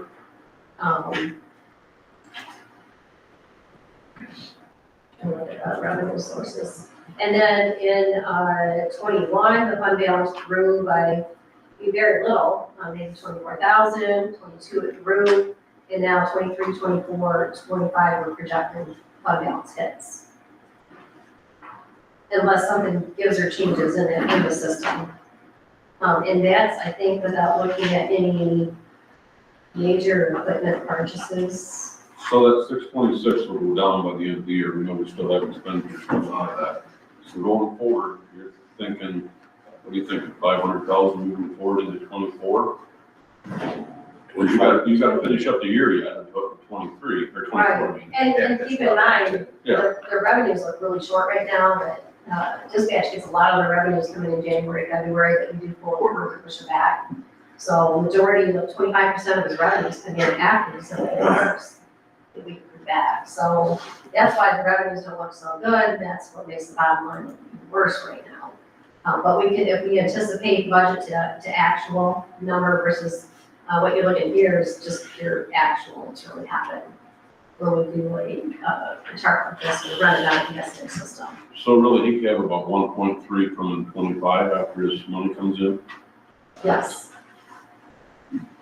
And just for gee whiz, year to date this morning, I still have 25.35% of my budget remaining for 2024. So, you know, I've been told to watch my costs, watch my expenditures, which I believe we've done. So far this year, I've spent $241,622 to keep operations going. The one thing I did not account for was in October of this year, my budget that I don't have control over per se was the health insurance jumped to 57.8% from what was originally budgeted, which gave me $131,195 hit that I did not anticipate or see coming. Which is obviously more than what an FTE gets paid. As of everybody is. Well, and that hits us a little differently, obviously, because we're self-funded and special funds. You know, if, I'm just gonna say this, if we keep going down this road the way it is, you're gonna, through healthcare alone, kill dispatch. You know, and again, my budget, I don't think everybody here, wants to, we all know that we're gonna address dispatch here in the near future, we all know that. You know, Michael, I don't think we need to do it today, or even next year, maybe 26, we will need to do it. But we all know that it's come to the point where we're gonna have to seriously address dispatch.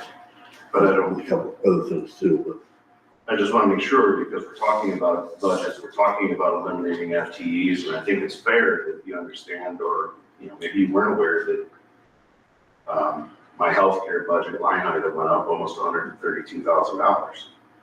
I don't know if that's been shared, so when you see my revenue to expenditure, it looks horrible, but again, that's $132,000 that we did not plan on at the beginning of the year.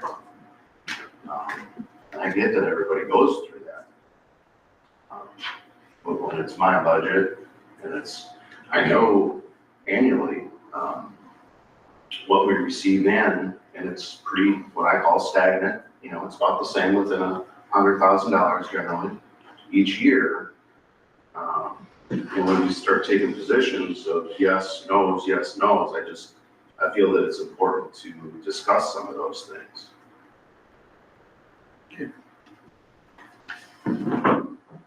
So, do you want, I believe Commissioner Cook at the last meeting could ask for the numbers on surcharge.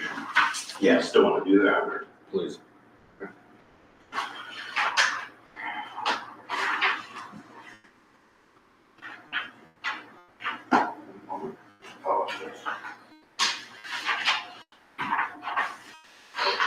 So just by just doing the surcharge increase from the $2.03 that we're at currently, to a maximum, state maximum of $3. And again, these numbers are just through today, okay? We have 399,061 devices, which if we, just the difference, not to flood you with numbers, but just by switching to a surcharge increase, that would create an additional $387,089.17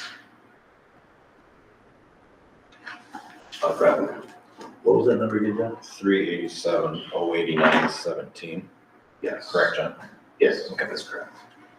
And then, again, just going back off of our discussions from 9 months ago, if you were to look at a millage at 0.3, which I got the updated numbers from Angie on Friday, with the 0.3 millage rate, that would be $686,438.95. Good. So those are the two numbers that I think you're requesting. Mr. Chair, can I ask another question? Clerk Fetty, if we decided to do a 2025 in, help me, February?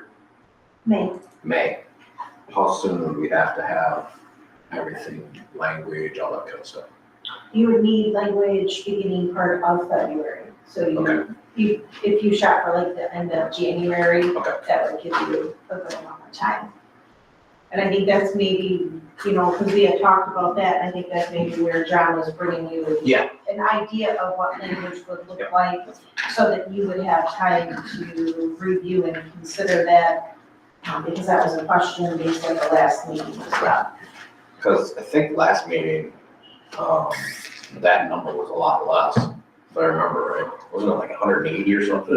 I think it was when Bill. I'm not saying you, I think you probably just Back a while estimated. back. I mean, to me, to spend 50,000 to get, hopefully, get 387, I think, it's a lot easier decision than I think, again, going by my recollection, 50,000 to like 170 or 180. Do you remember, Commissioner Barlow? What We that, had taken a bunch of payment from the last meeting. The revenue, the number of devices have gone up. gotcha, because okay, all right. I usually do weekly deposits, which then increases our devices and our revenue. So it's not, I'm not over here every day. Right. Off a couple checks. Thank you. I have a question for Clerk Fetty. Yeah. In 2026, we have a state election for budget, don't we? Don't help me for some of the costs.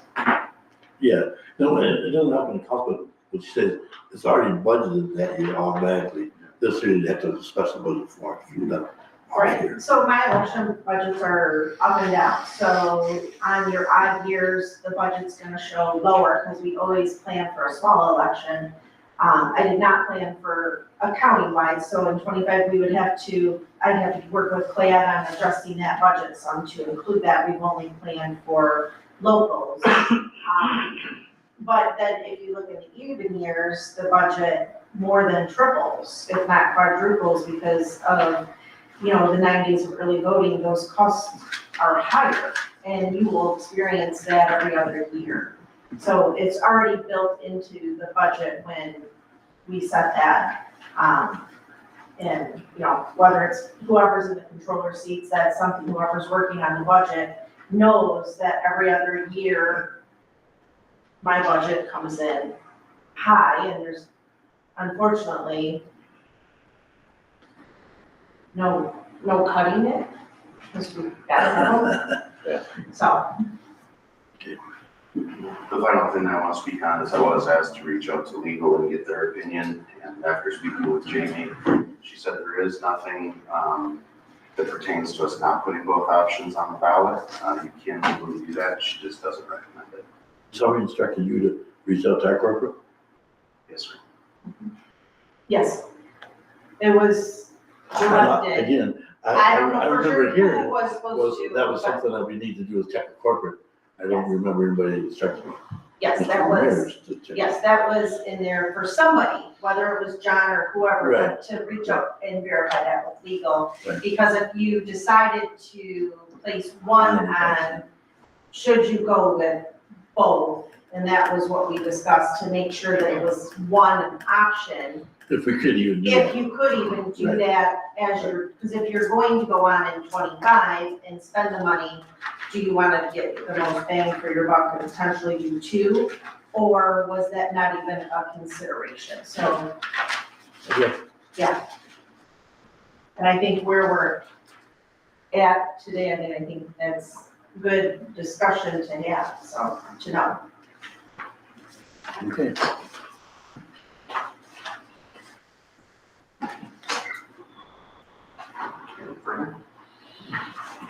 Thanks, John. Thank you.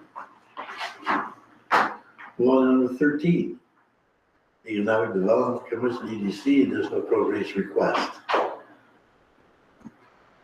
Guess my name's still on this one, but this was presented to you guys. Your name, you got a question? My name's on this one. Yeah, it's another request that needs to have discussion or decisions made if you're gonna incorporate this in your 25 budget or not. It's over and above where they are at right now in the budget, so.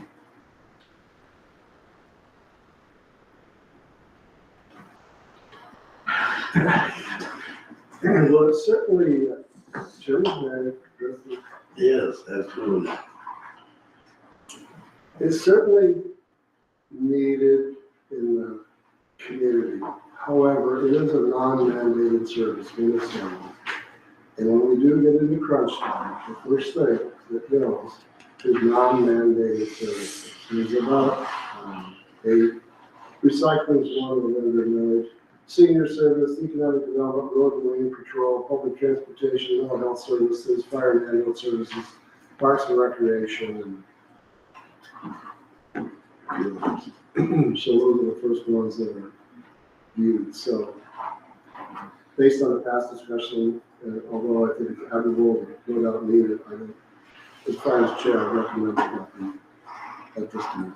I feel the same way I feel the same way. at this time. Just feel the same way. I mean, it's needed to do a lot of good things down there. You got a good guy leading the group. I think they will figure it out. You know, what they need to operate efficiently. And I think, you know, I have a question, Jerry. Yeah. So do we already give them money up Yeah. front already? Do you know what that figure is, what we already give them? 128,000. 120. 120,000? And they're asking for the extra 41,000 on top of that. I got you. Okay. Thank you. To 30,000.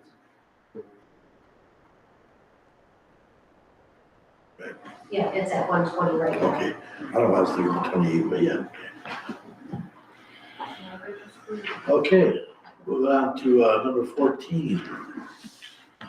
Potential action on the capital improvement fund, 483, and equipment tech fund, 244 request. Yeah, Zach, Mr. You need to fill on that one too, girl. Yeah. So, this one, you reached out to Ian and Miller to give you their drop dead numbers, and that's what's presented today on their request. The first one up looks like it's, the needs and what can be delayed in the buildings and grounds arena, compared to where we were before. I think, Debbie did update this sheet somewhat with some of this information, because we noticed there was a couple things on here that we didn't have on this sheet, so she did update it, put a copy before you guys, on what are we looking at, and what are we gonna fund and what we're not gonna fund.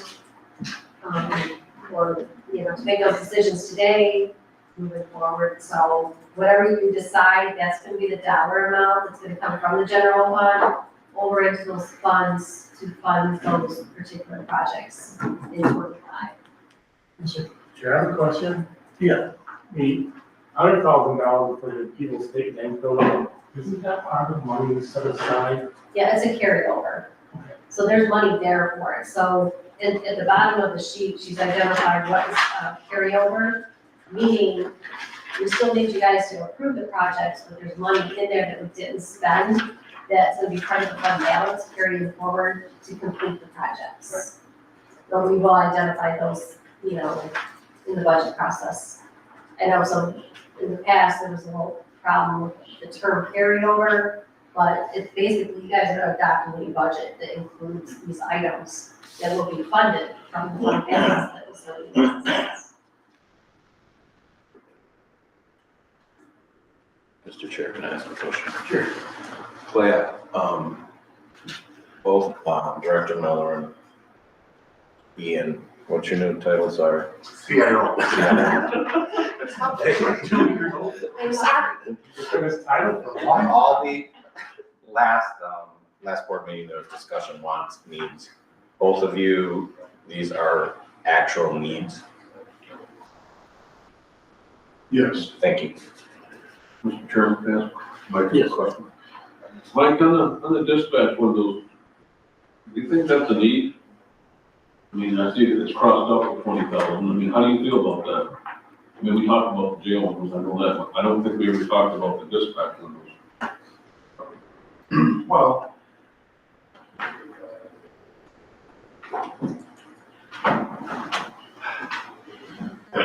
Director? The audience will appreciate you. Front and center. Name, title. so, I believe they could be delivered. They're not leaking. We have several windows there that have lost their seal. So they're fogged up, you can't really see through some of them.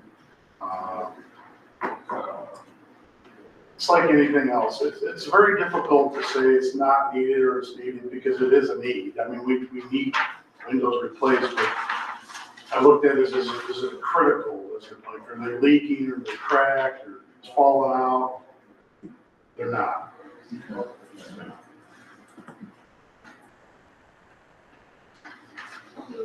Thank you. Well,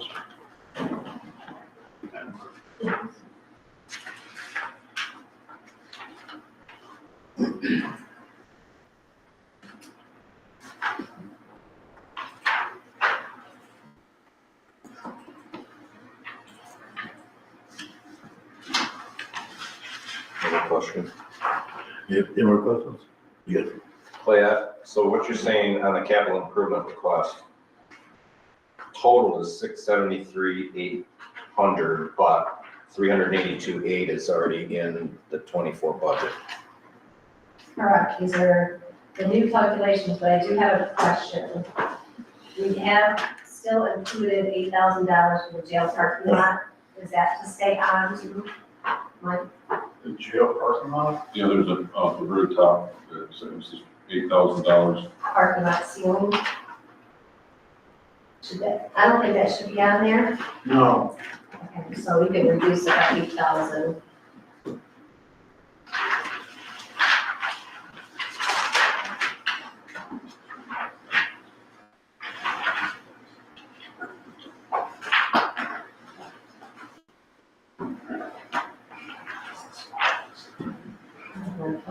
Here.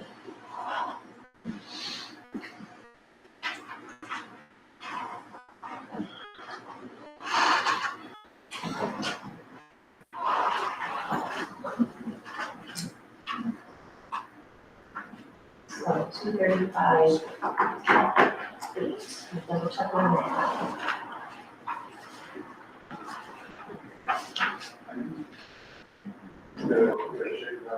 So we would be looking at recommended funding on 43 of 235,800.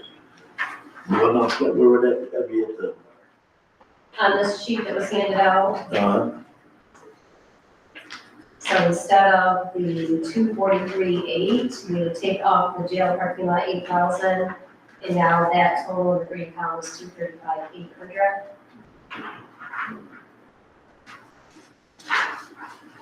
Clay, if you go to the last page. I guess I'm missing something. Oh, no, I got you. Okay, sorry. What was that number again, sorry? 235,800? 235,800. Okay. And then if we take a quick at the, it means 180. Is that correct? That's what we had at the bottom line on page.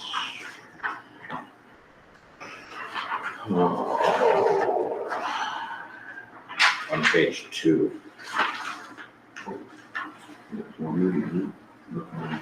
I guess any clarification on the fiber build out. 10,000. This morning when you asked me about slowness, when we reconnect the new building, we're fixing all of that. Oh, so that's part of the PSB project. So it doesn't need to be on here. Wait, doesn't it say that on there, 483? Or whatever? The 10,000 got moved because it's part of PSB, but so it's not on this sheet. Because we did that as part of, the 2024 request, but it was a carryover, and it's just part of the PSB funds, not the tracker. It's already in there. Yes. So then. 50.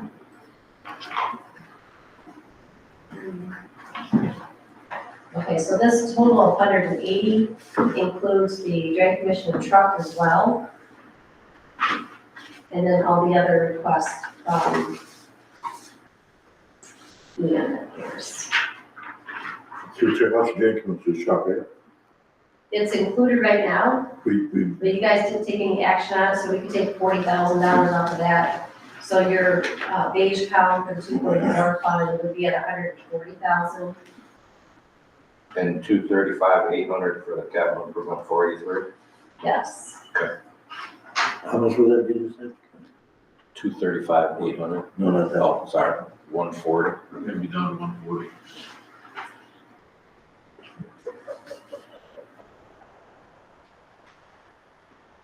So be on the tech fund. 140 be on the tech fund. Yes. 140 on the 244 and 235,800 on the 483. 230. Mr. Chair, I move to approve the 235,800 in expenses to the equipment tech fund 244 and 140,000 in expenses and capital improvement fund 483 for the 2025 budget. What was your first? You got a flip flop. Oh, did I have a flip flop? I'm sorry. Thing. I thought No, the expenses on the equipment tech fund was 235,800.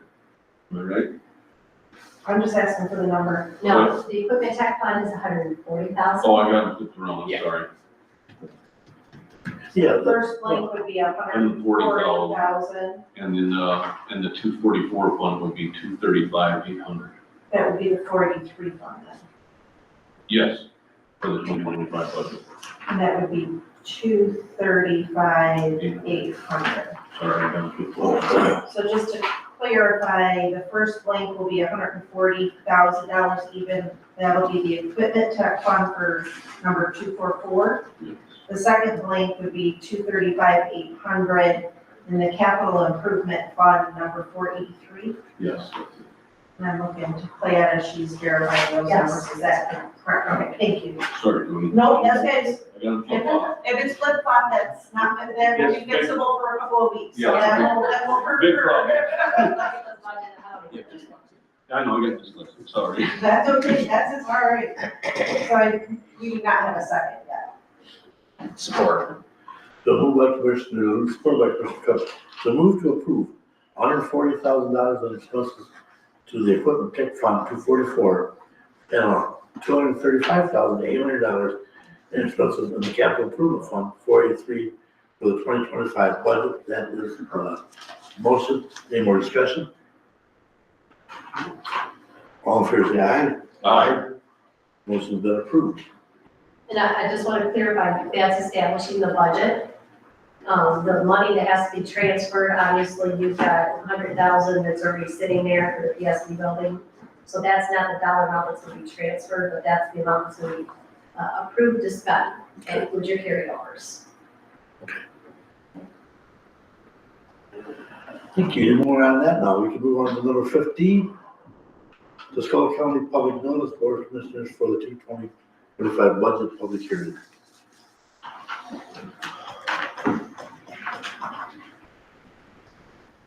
Morning, Commissioners. Morning, Deb. I discussed with Tuscola County Advertiser that we are potentially moving forward to adopt the 2025 budget. Asked him when was the last date he needed to have the submission of the public hearing notice, and he said December 3rd. And then by then, he could have it in the paper by the 4th. But I would like to know if I can today, if that's approved by the board. So just to make sure it's in place, he will not put it in the paper until the publishment of the December 4th papers, the paper that will be in. So it's in print in a timely manner, which is required to have it in print 6 days prior to the public hearing. So that will abide by the 6-day rule. But I need your permission to notify the paper to do so. Mr. Chair, I move to approve the publication for the 2025 budget public hearing to be held on December 12th, 2024 at 9 a.m. Support. Been moved by Commissioner Cook, supported by Commissioner Lutz, to move to approve publication for the 225 budget public hearing to be held on December 12th, 2024 at 9 a.m. Any more discussion on that? Hearing none, all in favor say aye. Aye. Motion's approved. Thank you. Thank you. Thank you. Okay, that takes us through all the new business or old business. Let's move on to correspondence resolution. Anything everyone want to touch on? Chair, I'd like to touch on item 1, the hospital resolution. I'm not sure if everyone on the board is familiar with what's going on at the state level. It's also happening at behavioral health, where they rely on counseling and other services in the area that people were familiar with and trusted. The state has decided now to force that being bid out. It's a profit mode. Originally, I mean, typically it's not a profit mode, we use the services.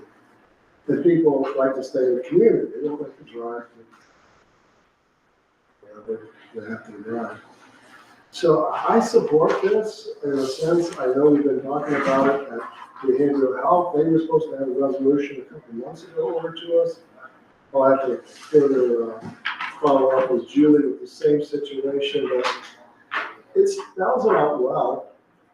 I mean, in terms of the bullets, they're using Medicare and Medicaid without a profit motive or bias towards a particular insurance product. In other words, locally we don't do that. No partiality would be lost in this scenario. And the major upheaval of the trusted counselors and institutions is some of our most vulnerable populations. Who sits on the interagency? Anyone on this board? Agency? Yeah. Don't you have HDC? From the Senior Citizens Advisory Committee. Okay. No feedback on this at all. Yeah, I'm a little surprised. I don't know if this is just one county out of many, but it caught my interest because of course some of the voter discussing. Elsewhere. So just a thought for consideration. Or perhaps the board would like to direct Colette or Colette direct someone to reach out to our local area agency and see what the position is. I don't think that's what you hired Colette for to do, is it? I'm here to do your numbers. That's my great role and responsibility. You don't need to keep personal through. Now you're finding the job description. No, but I don't, if you ask her, she's gonna do No, all I was asking Colette, the director, Colette, to contact her and see, just to see if this is an issue. If that's not important to you, which are sort of there among all the other board members. Maybe we ought it. Just gavel. all right. We're not there yet. I withdraw my request, but that's my interest. I'm not saying we shouldn't find somebody to do it, but I don't think that was Colette. We hired her to do that. Well, she has somebody to stop. All right. All right. Anything else you want to correspond? You all got the swearing in ceremony paper on December 30th, 2024 at the courthouse. And we're gonna have our meeting right after that, right, Jody? Correct, yep, and then we'll post for the organizational. We'll handle all of those matters afterwards. Okay. Move on to the liaison reports, Commissioner Lutz. Tomorrow I meet at medical care facility. We met last week at the Board of Health, stood there. The multi-county recycling, we're moving forward, we're trying to get people on the committee. Other than that, what I have for right now. Mr. Cook, Nothing to answer. Mr. Board. General health is needs tonight, DEA needs tomorrow noon. I did mention a little bit about PPC meeting related to internet. I don't think it's gonna go anywhere. Nothing on the Seventh District, we're just taking a survey to see what day would be more appropriate to meet rather than Monday, since here it has a board meeting on Monday. Nothing on Workers' Comp Board. The Finance Committee just met, a very interesting discussion by Rita Robinson on the, I think it's PA 152, the hard cap 80/20. I do have that video, I'm not going to get it to you, but it's related to that and some legislation that's cropping up in Lansing. It is getting their attention there in terms of the impact. The basis of the impact, it was commonly agreed at this meeting of Met Finance, was that any increases that the employees are getting, whether it be cost of living or wage increases, are eroded by healthcare costs because of boost cap or their 80/20. It was quite a discussion. And the Iraq, I already put on. Not future. Next question, Mr. Murdo. How is the DEA doing that private market manager for the farmers market? Well, that's tomorrow. I think they're doing well. They have the job description, it's sort of changed a bit. We took the bandstand out of it, responsibility, put it back in Parks and Recreation. But tomorrow's meeting, contrary to what you may be reading on Facebook, there's no discussion, and they're not sure where it came from, of not continuing farmers market. I don't know if you're referring to that or not. But it's, tomorrow they present the job description and see where it goes. And there's a couple of members, maybe 2 members even be reappointed or something. I know the farmers market, but they bring a lot of people with food trucks and the kids that they have. So it's a lot more than just people selling produce. So they bring a lot of people in downtown Carroll area. Yes, and that's been somewhat debatable in terms of the number of people, how it would be counted. I don't know much about it. A lot has come out in recent times, but obviously the emphasis is to get a farmers market manager again to continue to go there. And of course, the city now charges for it. Get that. Mark?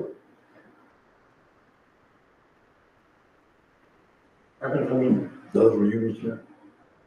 I don't really have enough to report on this one either. We'll jump into other business if necessary. We'll come back to our canvases this morning. What do you want to do with the next steps? Are you satisfied with the candidates we're here this morning? We can find a control administrator out there. You want us to keep looking, keep searching?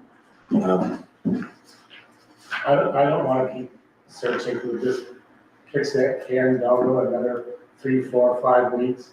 I think we got a couple of good candidates today this morning. So I think we have people to choose from. So I think we should just keep on moving forward wherever it takes. So when do you want to have do you want to wait till our next meeting to choose the final? Do you want to have a special meeting to do that because of the board, or you're ready to make a decision today? You guys tell me. I'd like to have a special meeting, that kind of think about what we went through today and have a special meeting. Can you do it on December 4th? At our next meeting? That's too late. On December 4th. Yeah, it's Wednesday. December 9th. Our next meeting, committee of the whole, is on the 9th. Your board ready to make a decision would be the 12th unless you schedule a board meeting after the 9th. The week of December 2nd is next week already. So Wednesday the 4th would be your midweek if you wanted to schedule something then. I think, And looking quickly, it doesn't look like there's anything in the boardroom that day. I don't think we want to wait till the 12th. I mean, it's just, I don't believe we want to do that. I mean, if we got 2 candidates that, if we want to look at resolution a little more, just thinking, but I think we need to get back together probably next week. Make a final determination on what we're gonna do. I agree. So would you like me to post it for the 4th at 8 AM? Does that work for everybody's schedule? I can't make work. No. I can make it any day next week, so. You can't? I can make it Monday, Tuesday. I can't. You talking about? That's what I'm talking about. Oh, I gotta make Monday and Tuesday that week. So the second and the third, what you're saying, Tom?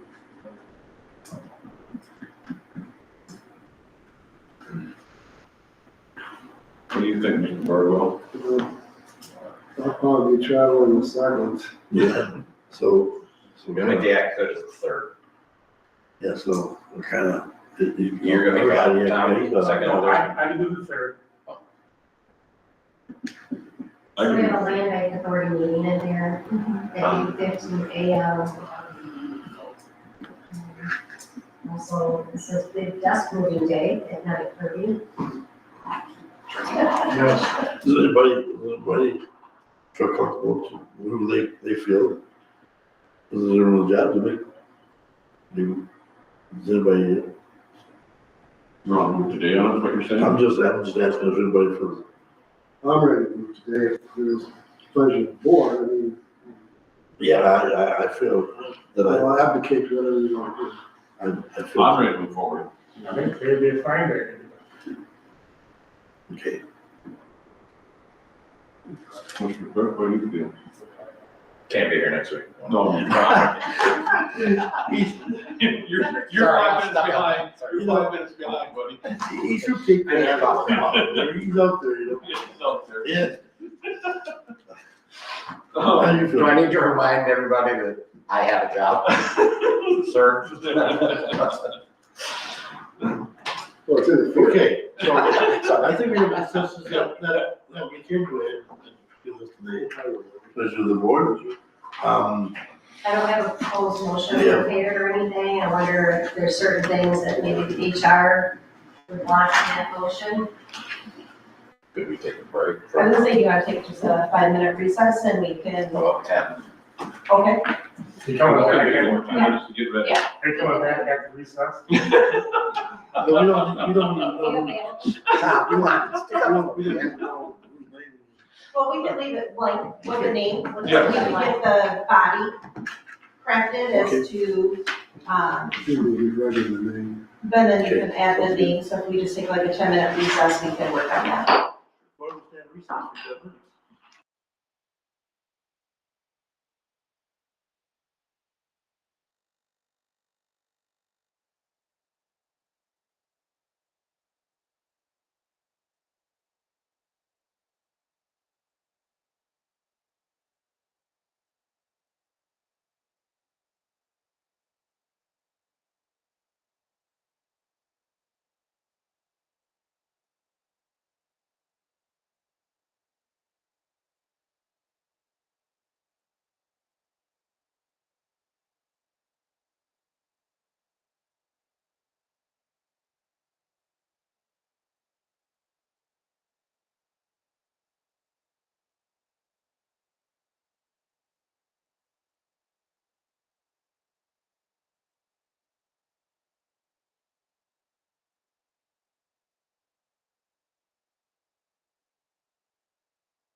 Good morning,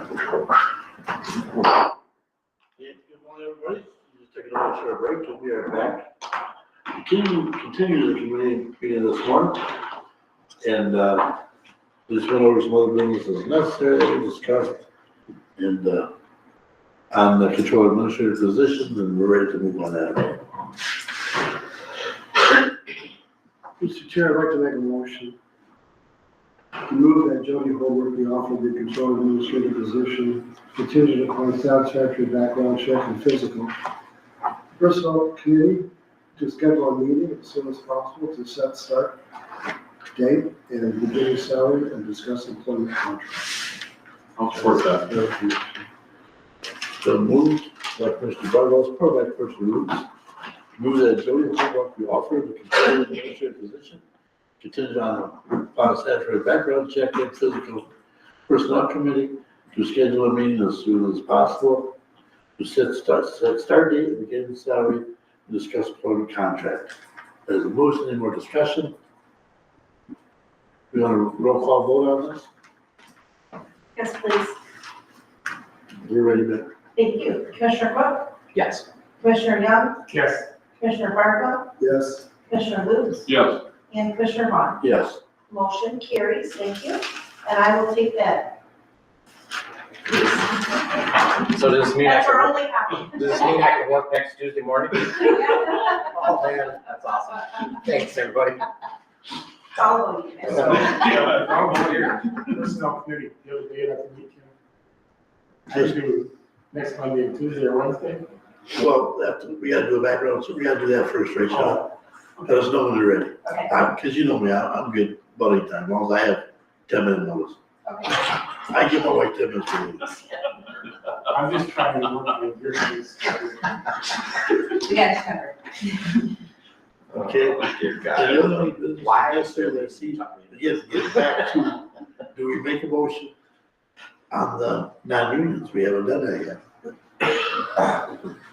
We have to do that probably before public hearing, but we haven't, we haven't made that motion yet, if that's our intent, let's get the non-union 3%. Because that'll help you with your 2025 budget. Is that Yeah, correct? I mean, it's like I previously supplied you the information, and told you what is included in there.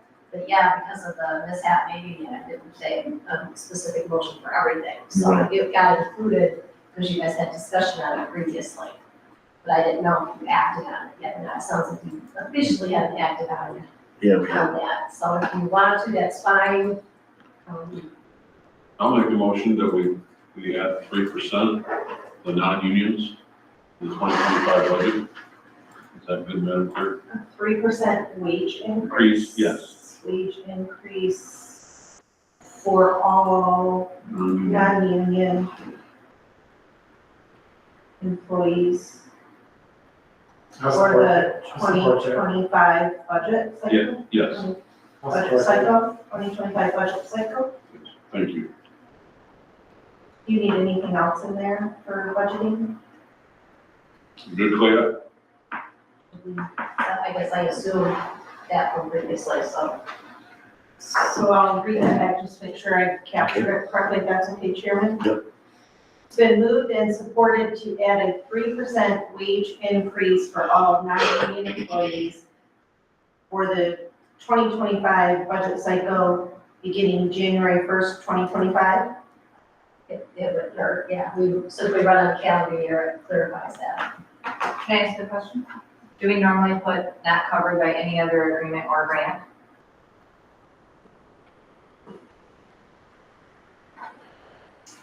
We probably should.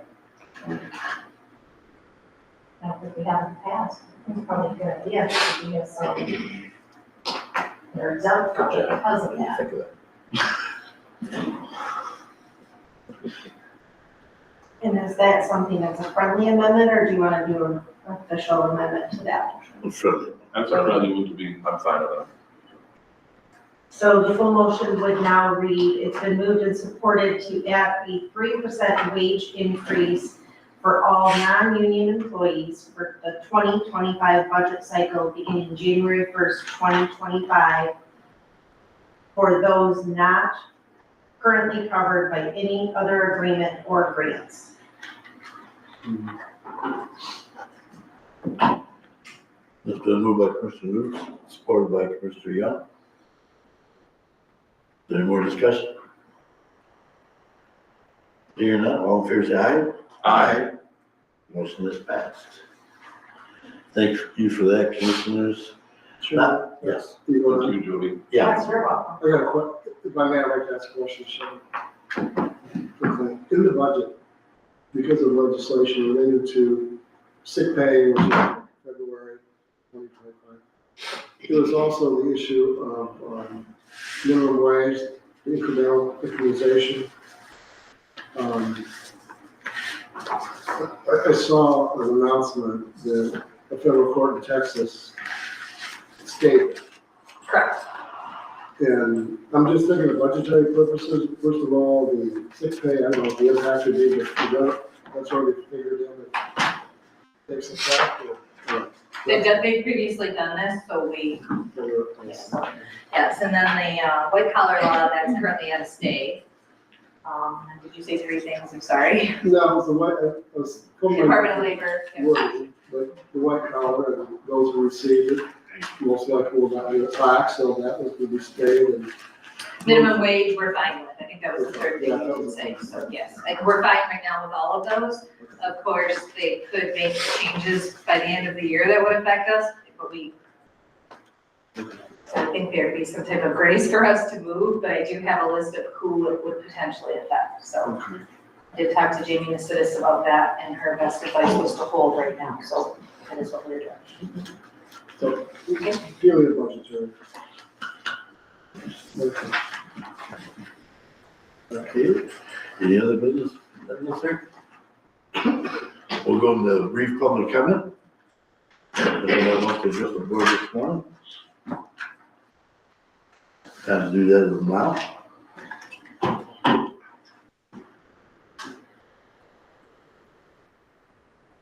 I should say some of the public comment.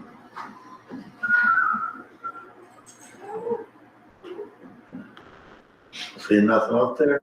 That's the record show. Oh, Oh, Christina Martin. Christina Martin, okay. Christina? Hi, yes. Sorry, I was at the last meeting and missed the public comment at the end, so I just thought I'd jump on this time. Christina Martins, I am Akron Township zoning administrator, for any of us that don't know each other. I just kind of had a question or a comment, I guess, around the PA 233 and the fact that the County Board of Commissioners signed the lawsuit, I guess, on that. And I was just wondering, what the hope or the intent was for the county behind that, as I don't think you guys have zoning authority over any of the townships. I'm just wondering, why the county joined that and what their hope was in doing so. We joined that, Christina. A lot of counties were, even counties that didn't have zoning authority was doing it. They were doing it at the request of their townships, thinking that the county had maybe more resources to join this than individual townships. And our hope out of this is to get the utility commission to back off a little bit and to realize that we're standing behind our townships as far as their right to control local ordinances. That's basically what this is about. Okay. Yeah, I see 6 of our 25 townships joined it, so I was just curious, that's a pretty low percentage from a county standpoint, I think. I should say municipalities, not townships, but I was just wondering, since, I've heard you guys talk at the last 2 meetings a lot about your budget. And then, really not taking away township zoning authority. They have to come to the township first, so it's definitely got its pros and its cons. But Christian, but a couple things there has changed where they're trying to subvert that a little bit. That's what spawned this lawsuit. The way it was really written, yeah, they do have to come to the townships, but they were not happy with some of the townships, what they were So they were trying to rewrite some stuff into this. This is what spurred this on with this lawsuit, and saying, hey, you got this, you're not going any farther. So this is why we helped join this fight, and hopefully we're doing it for the good of our townships. Where's the county involved in meetings that KFC held during the process of making rules? I'm sorry, we can't understand what you're saying, Christine. It's very, very muffled. Sorry, there was, MPSC held a lot of meetings throughout the last year in the process of making these rules. I'm just wondering what involvement we had at the county or the townships in that process. Any? No? Okay. Well, the only other comment I had, and just from listening to the meetings the last 2 weeks, is just, I guess, a general question as to the Drain Commission is asking for a truck, why they would have, like, what's the logic or the reasoning behind having a proposal from a car dealership outside of our own county? There was, it's just.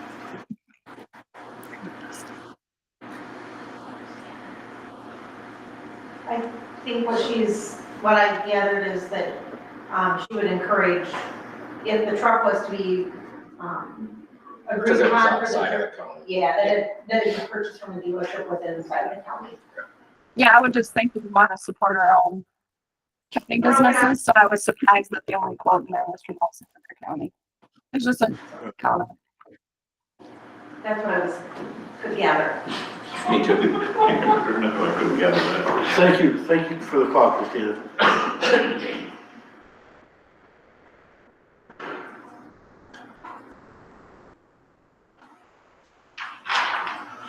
Okay.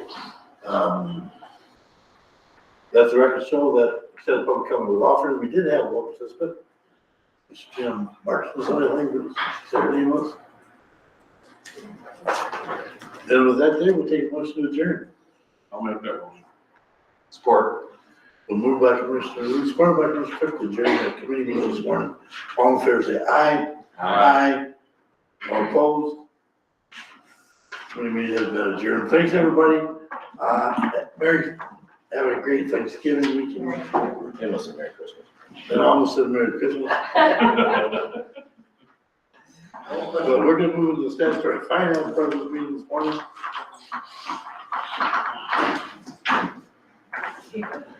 With that, call to order the statutory finance meeting this morning. Roll call please, Madam Clerk. Thank you, Commissioner Young, Here. Commissioner Barca, Here. Commissioner Vaughn, Here. Commissioner Booth, Here. Commissioner Cook. Here. Thank you, you have a quorum. Thank you. Action on previous meeting. I'll make a motion on the action of the previous meeting minutes. Support.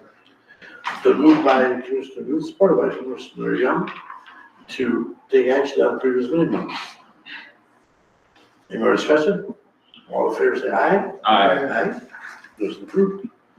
Moving to new business. Review and approval of the financial report checks. I make a motion to review and approval of financial report and checks 11/25/24 financial docket.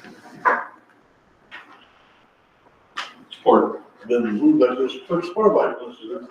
Review and approval of the financial report checks 11/25/24 finance docket. Any more discussion?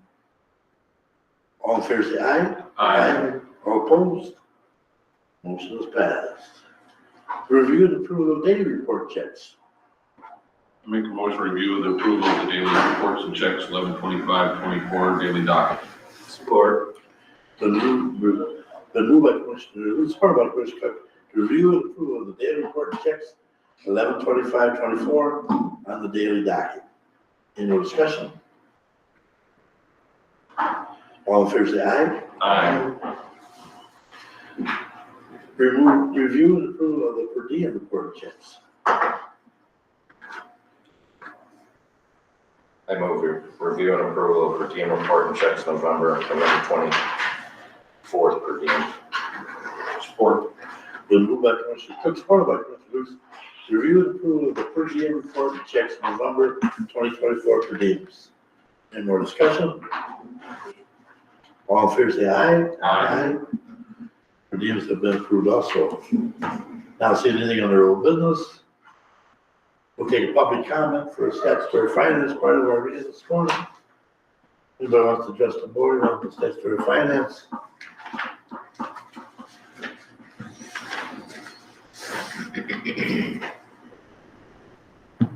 Hearing is there none, let the record show for public comment was offered, and I'll take a motion to adjourn the I'll meeting. make that motion.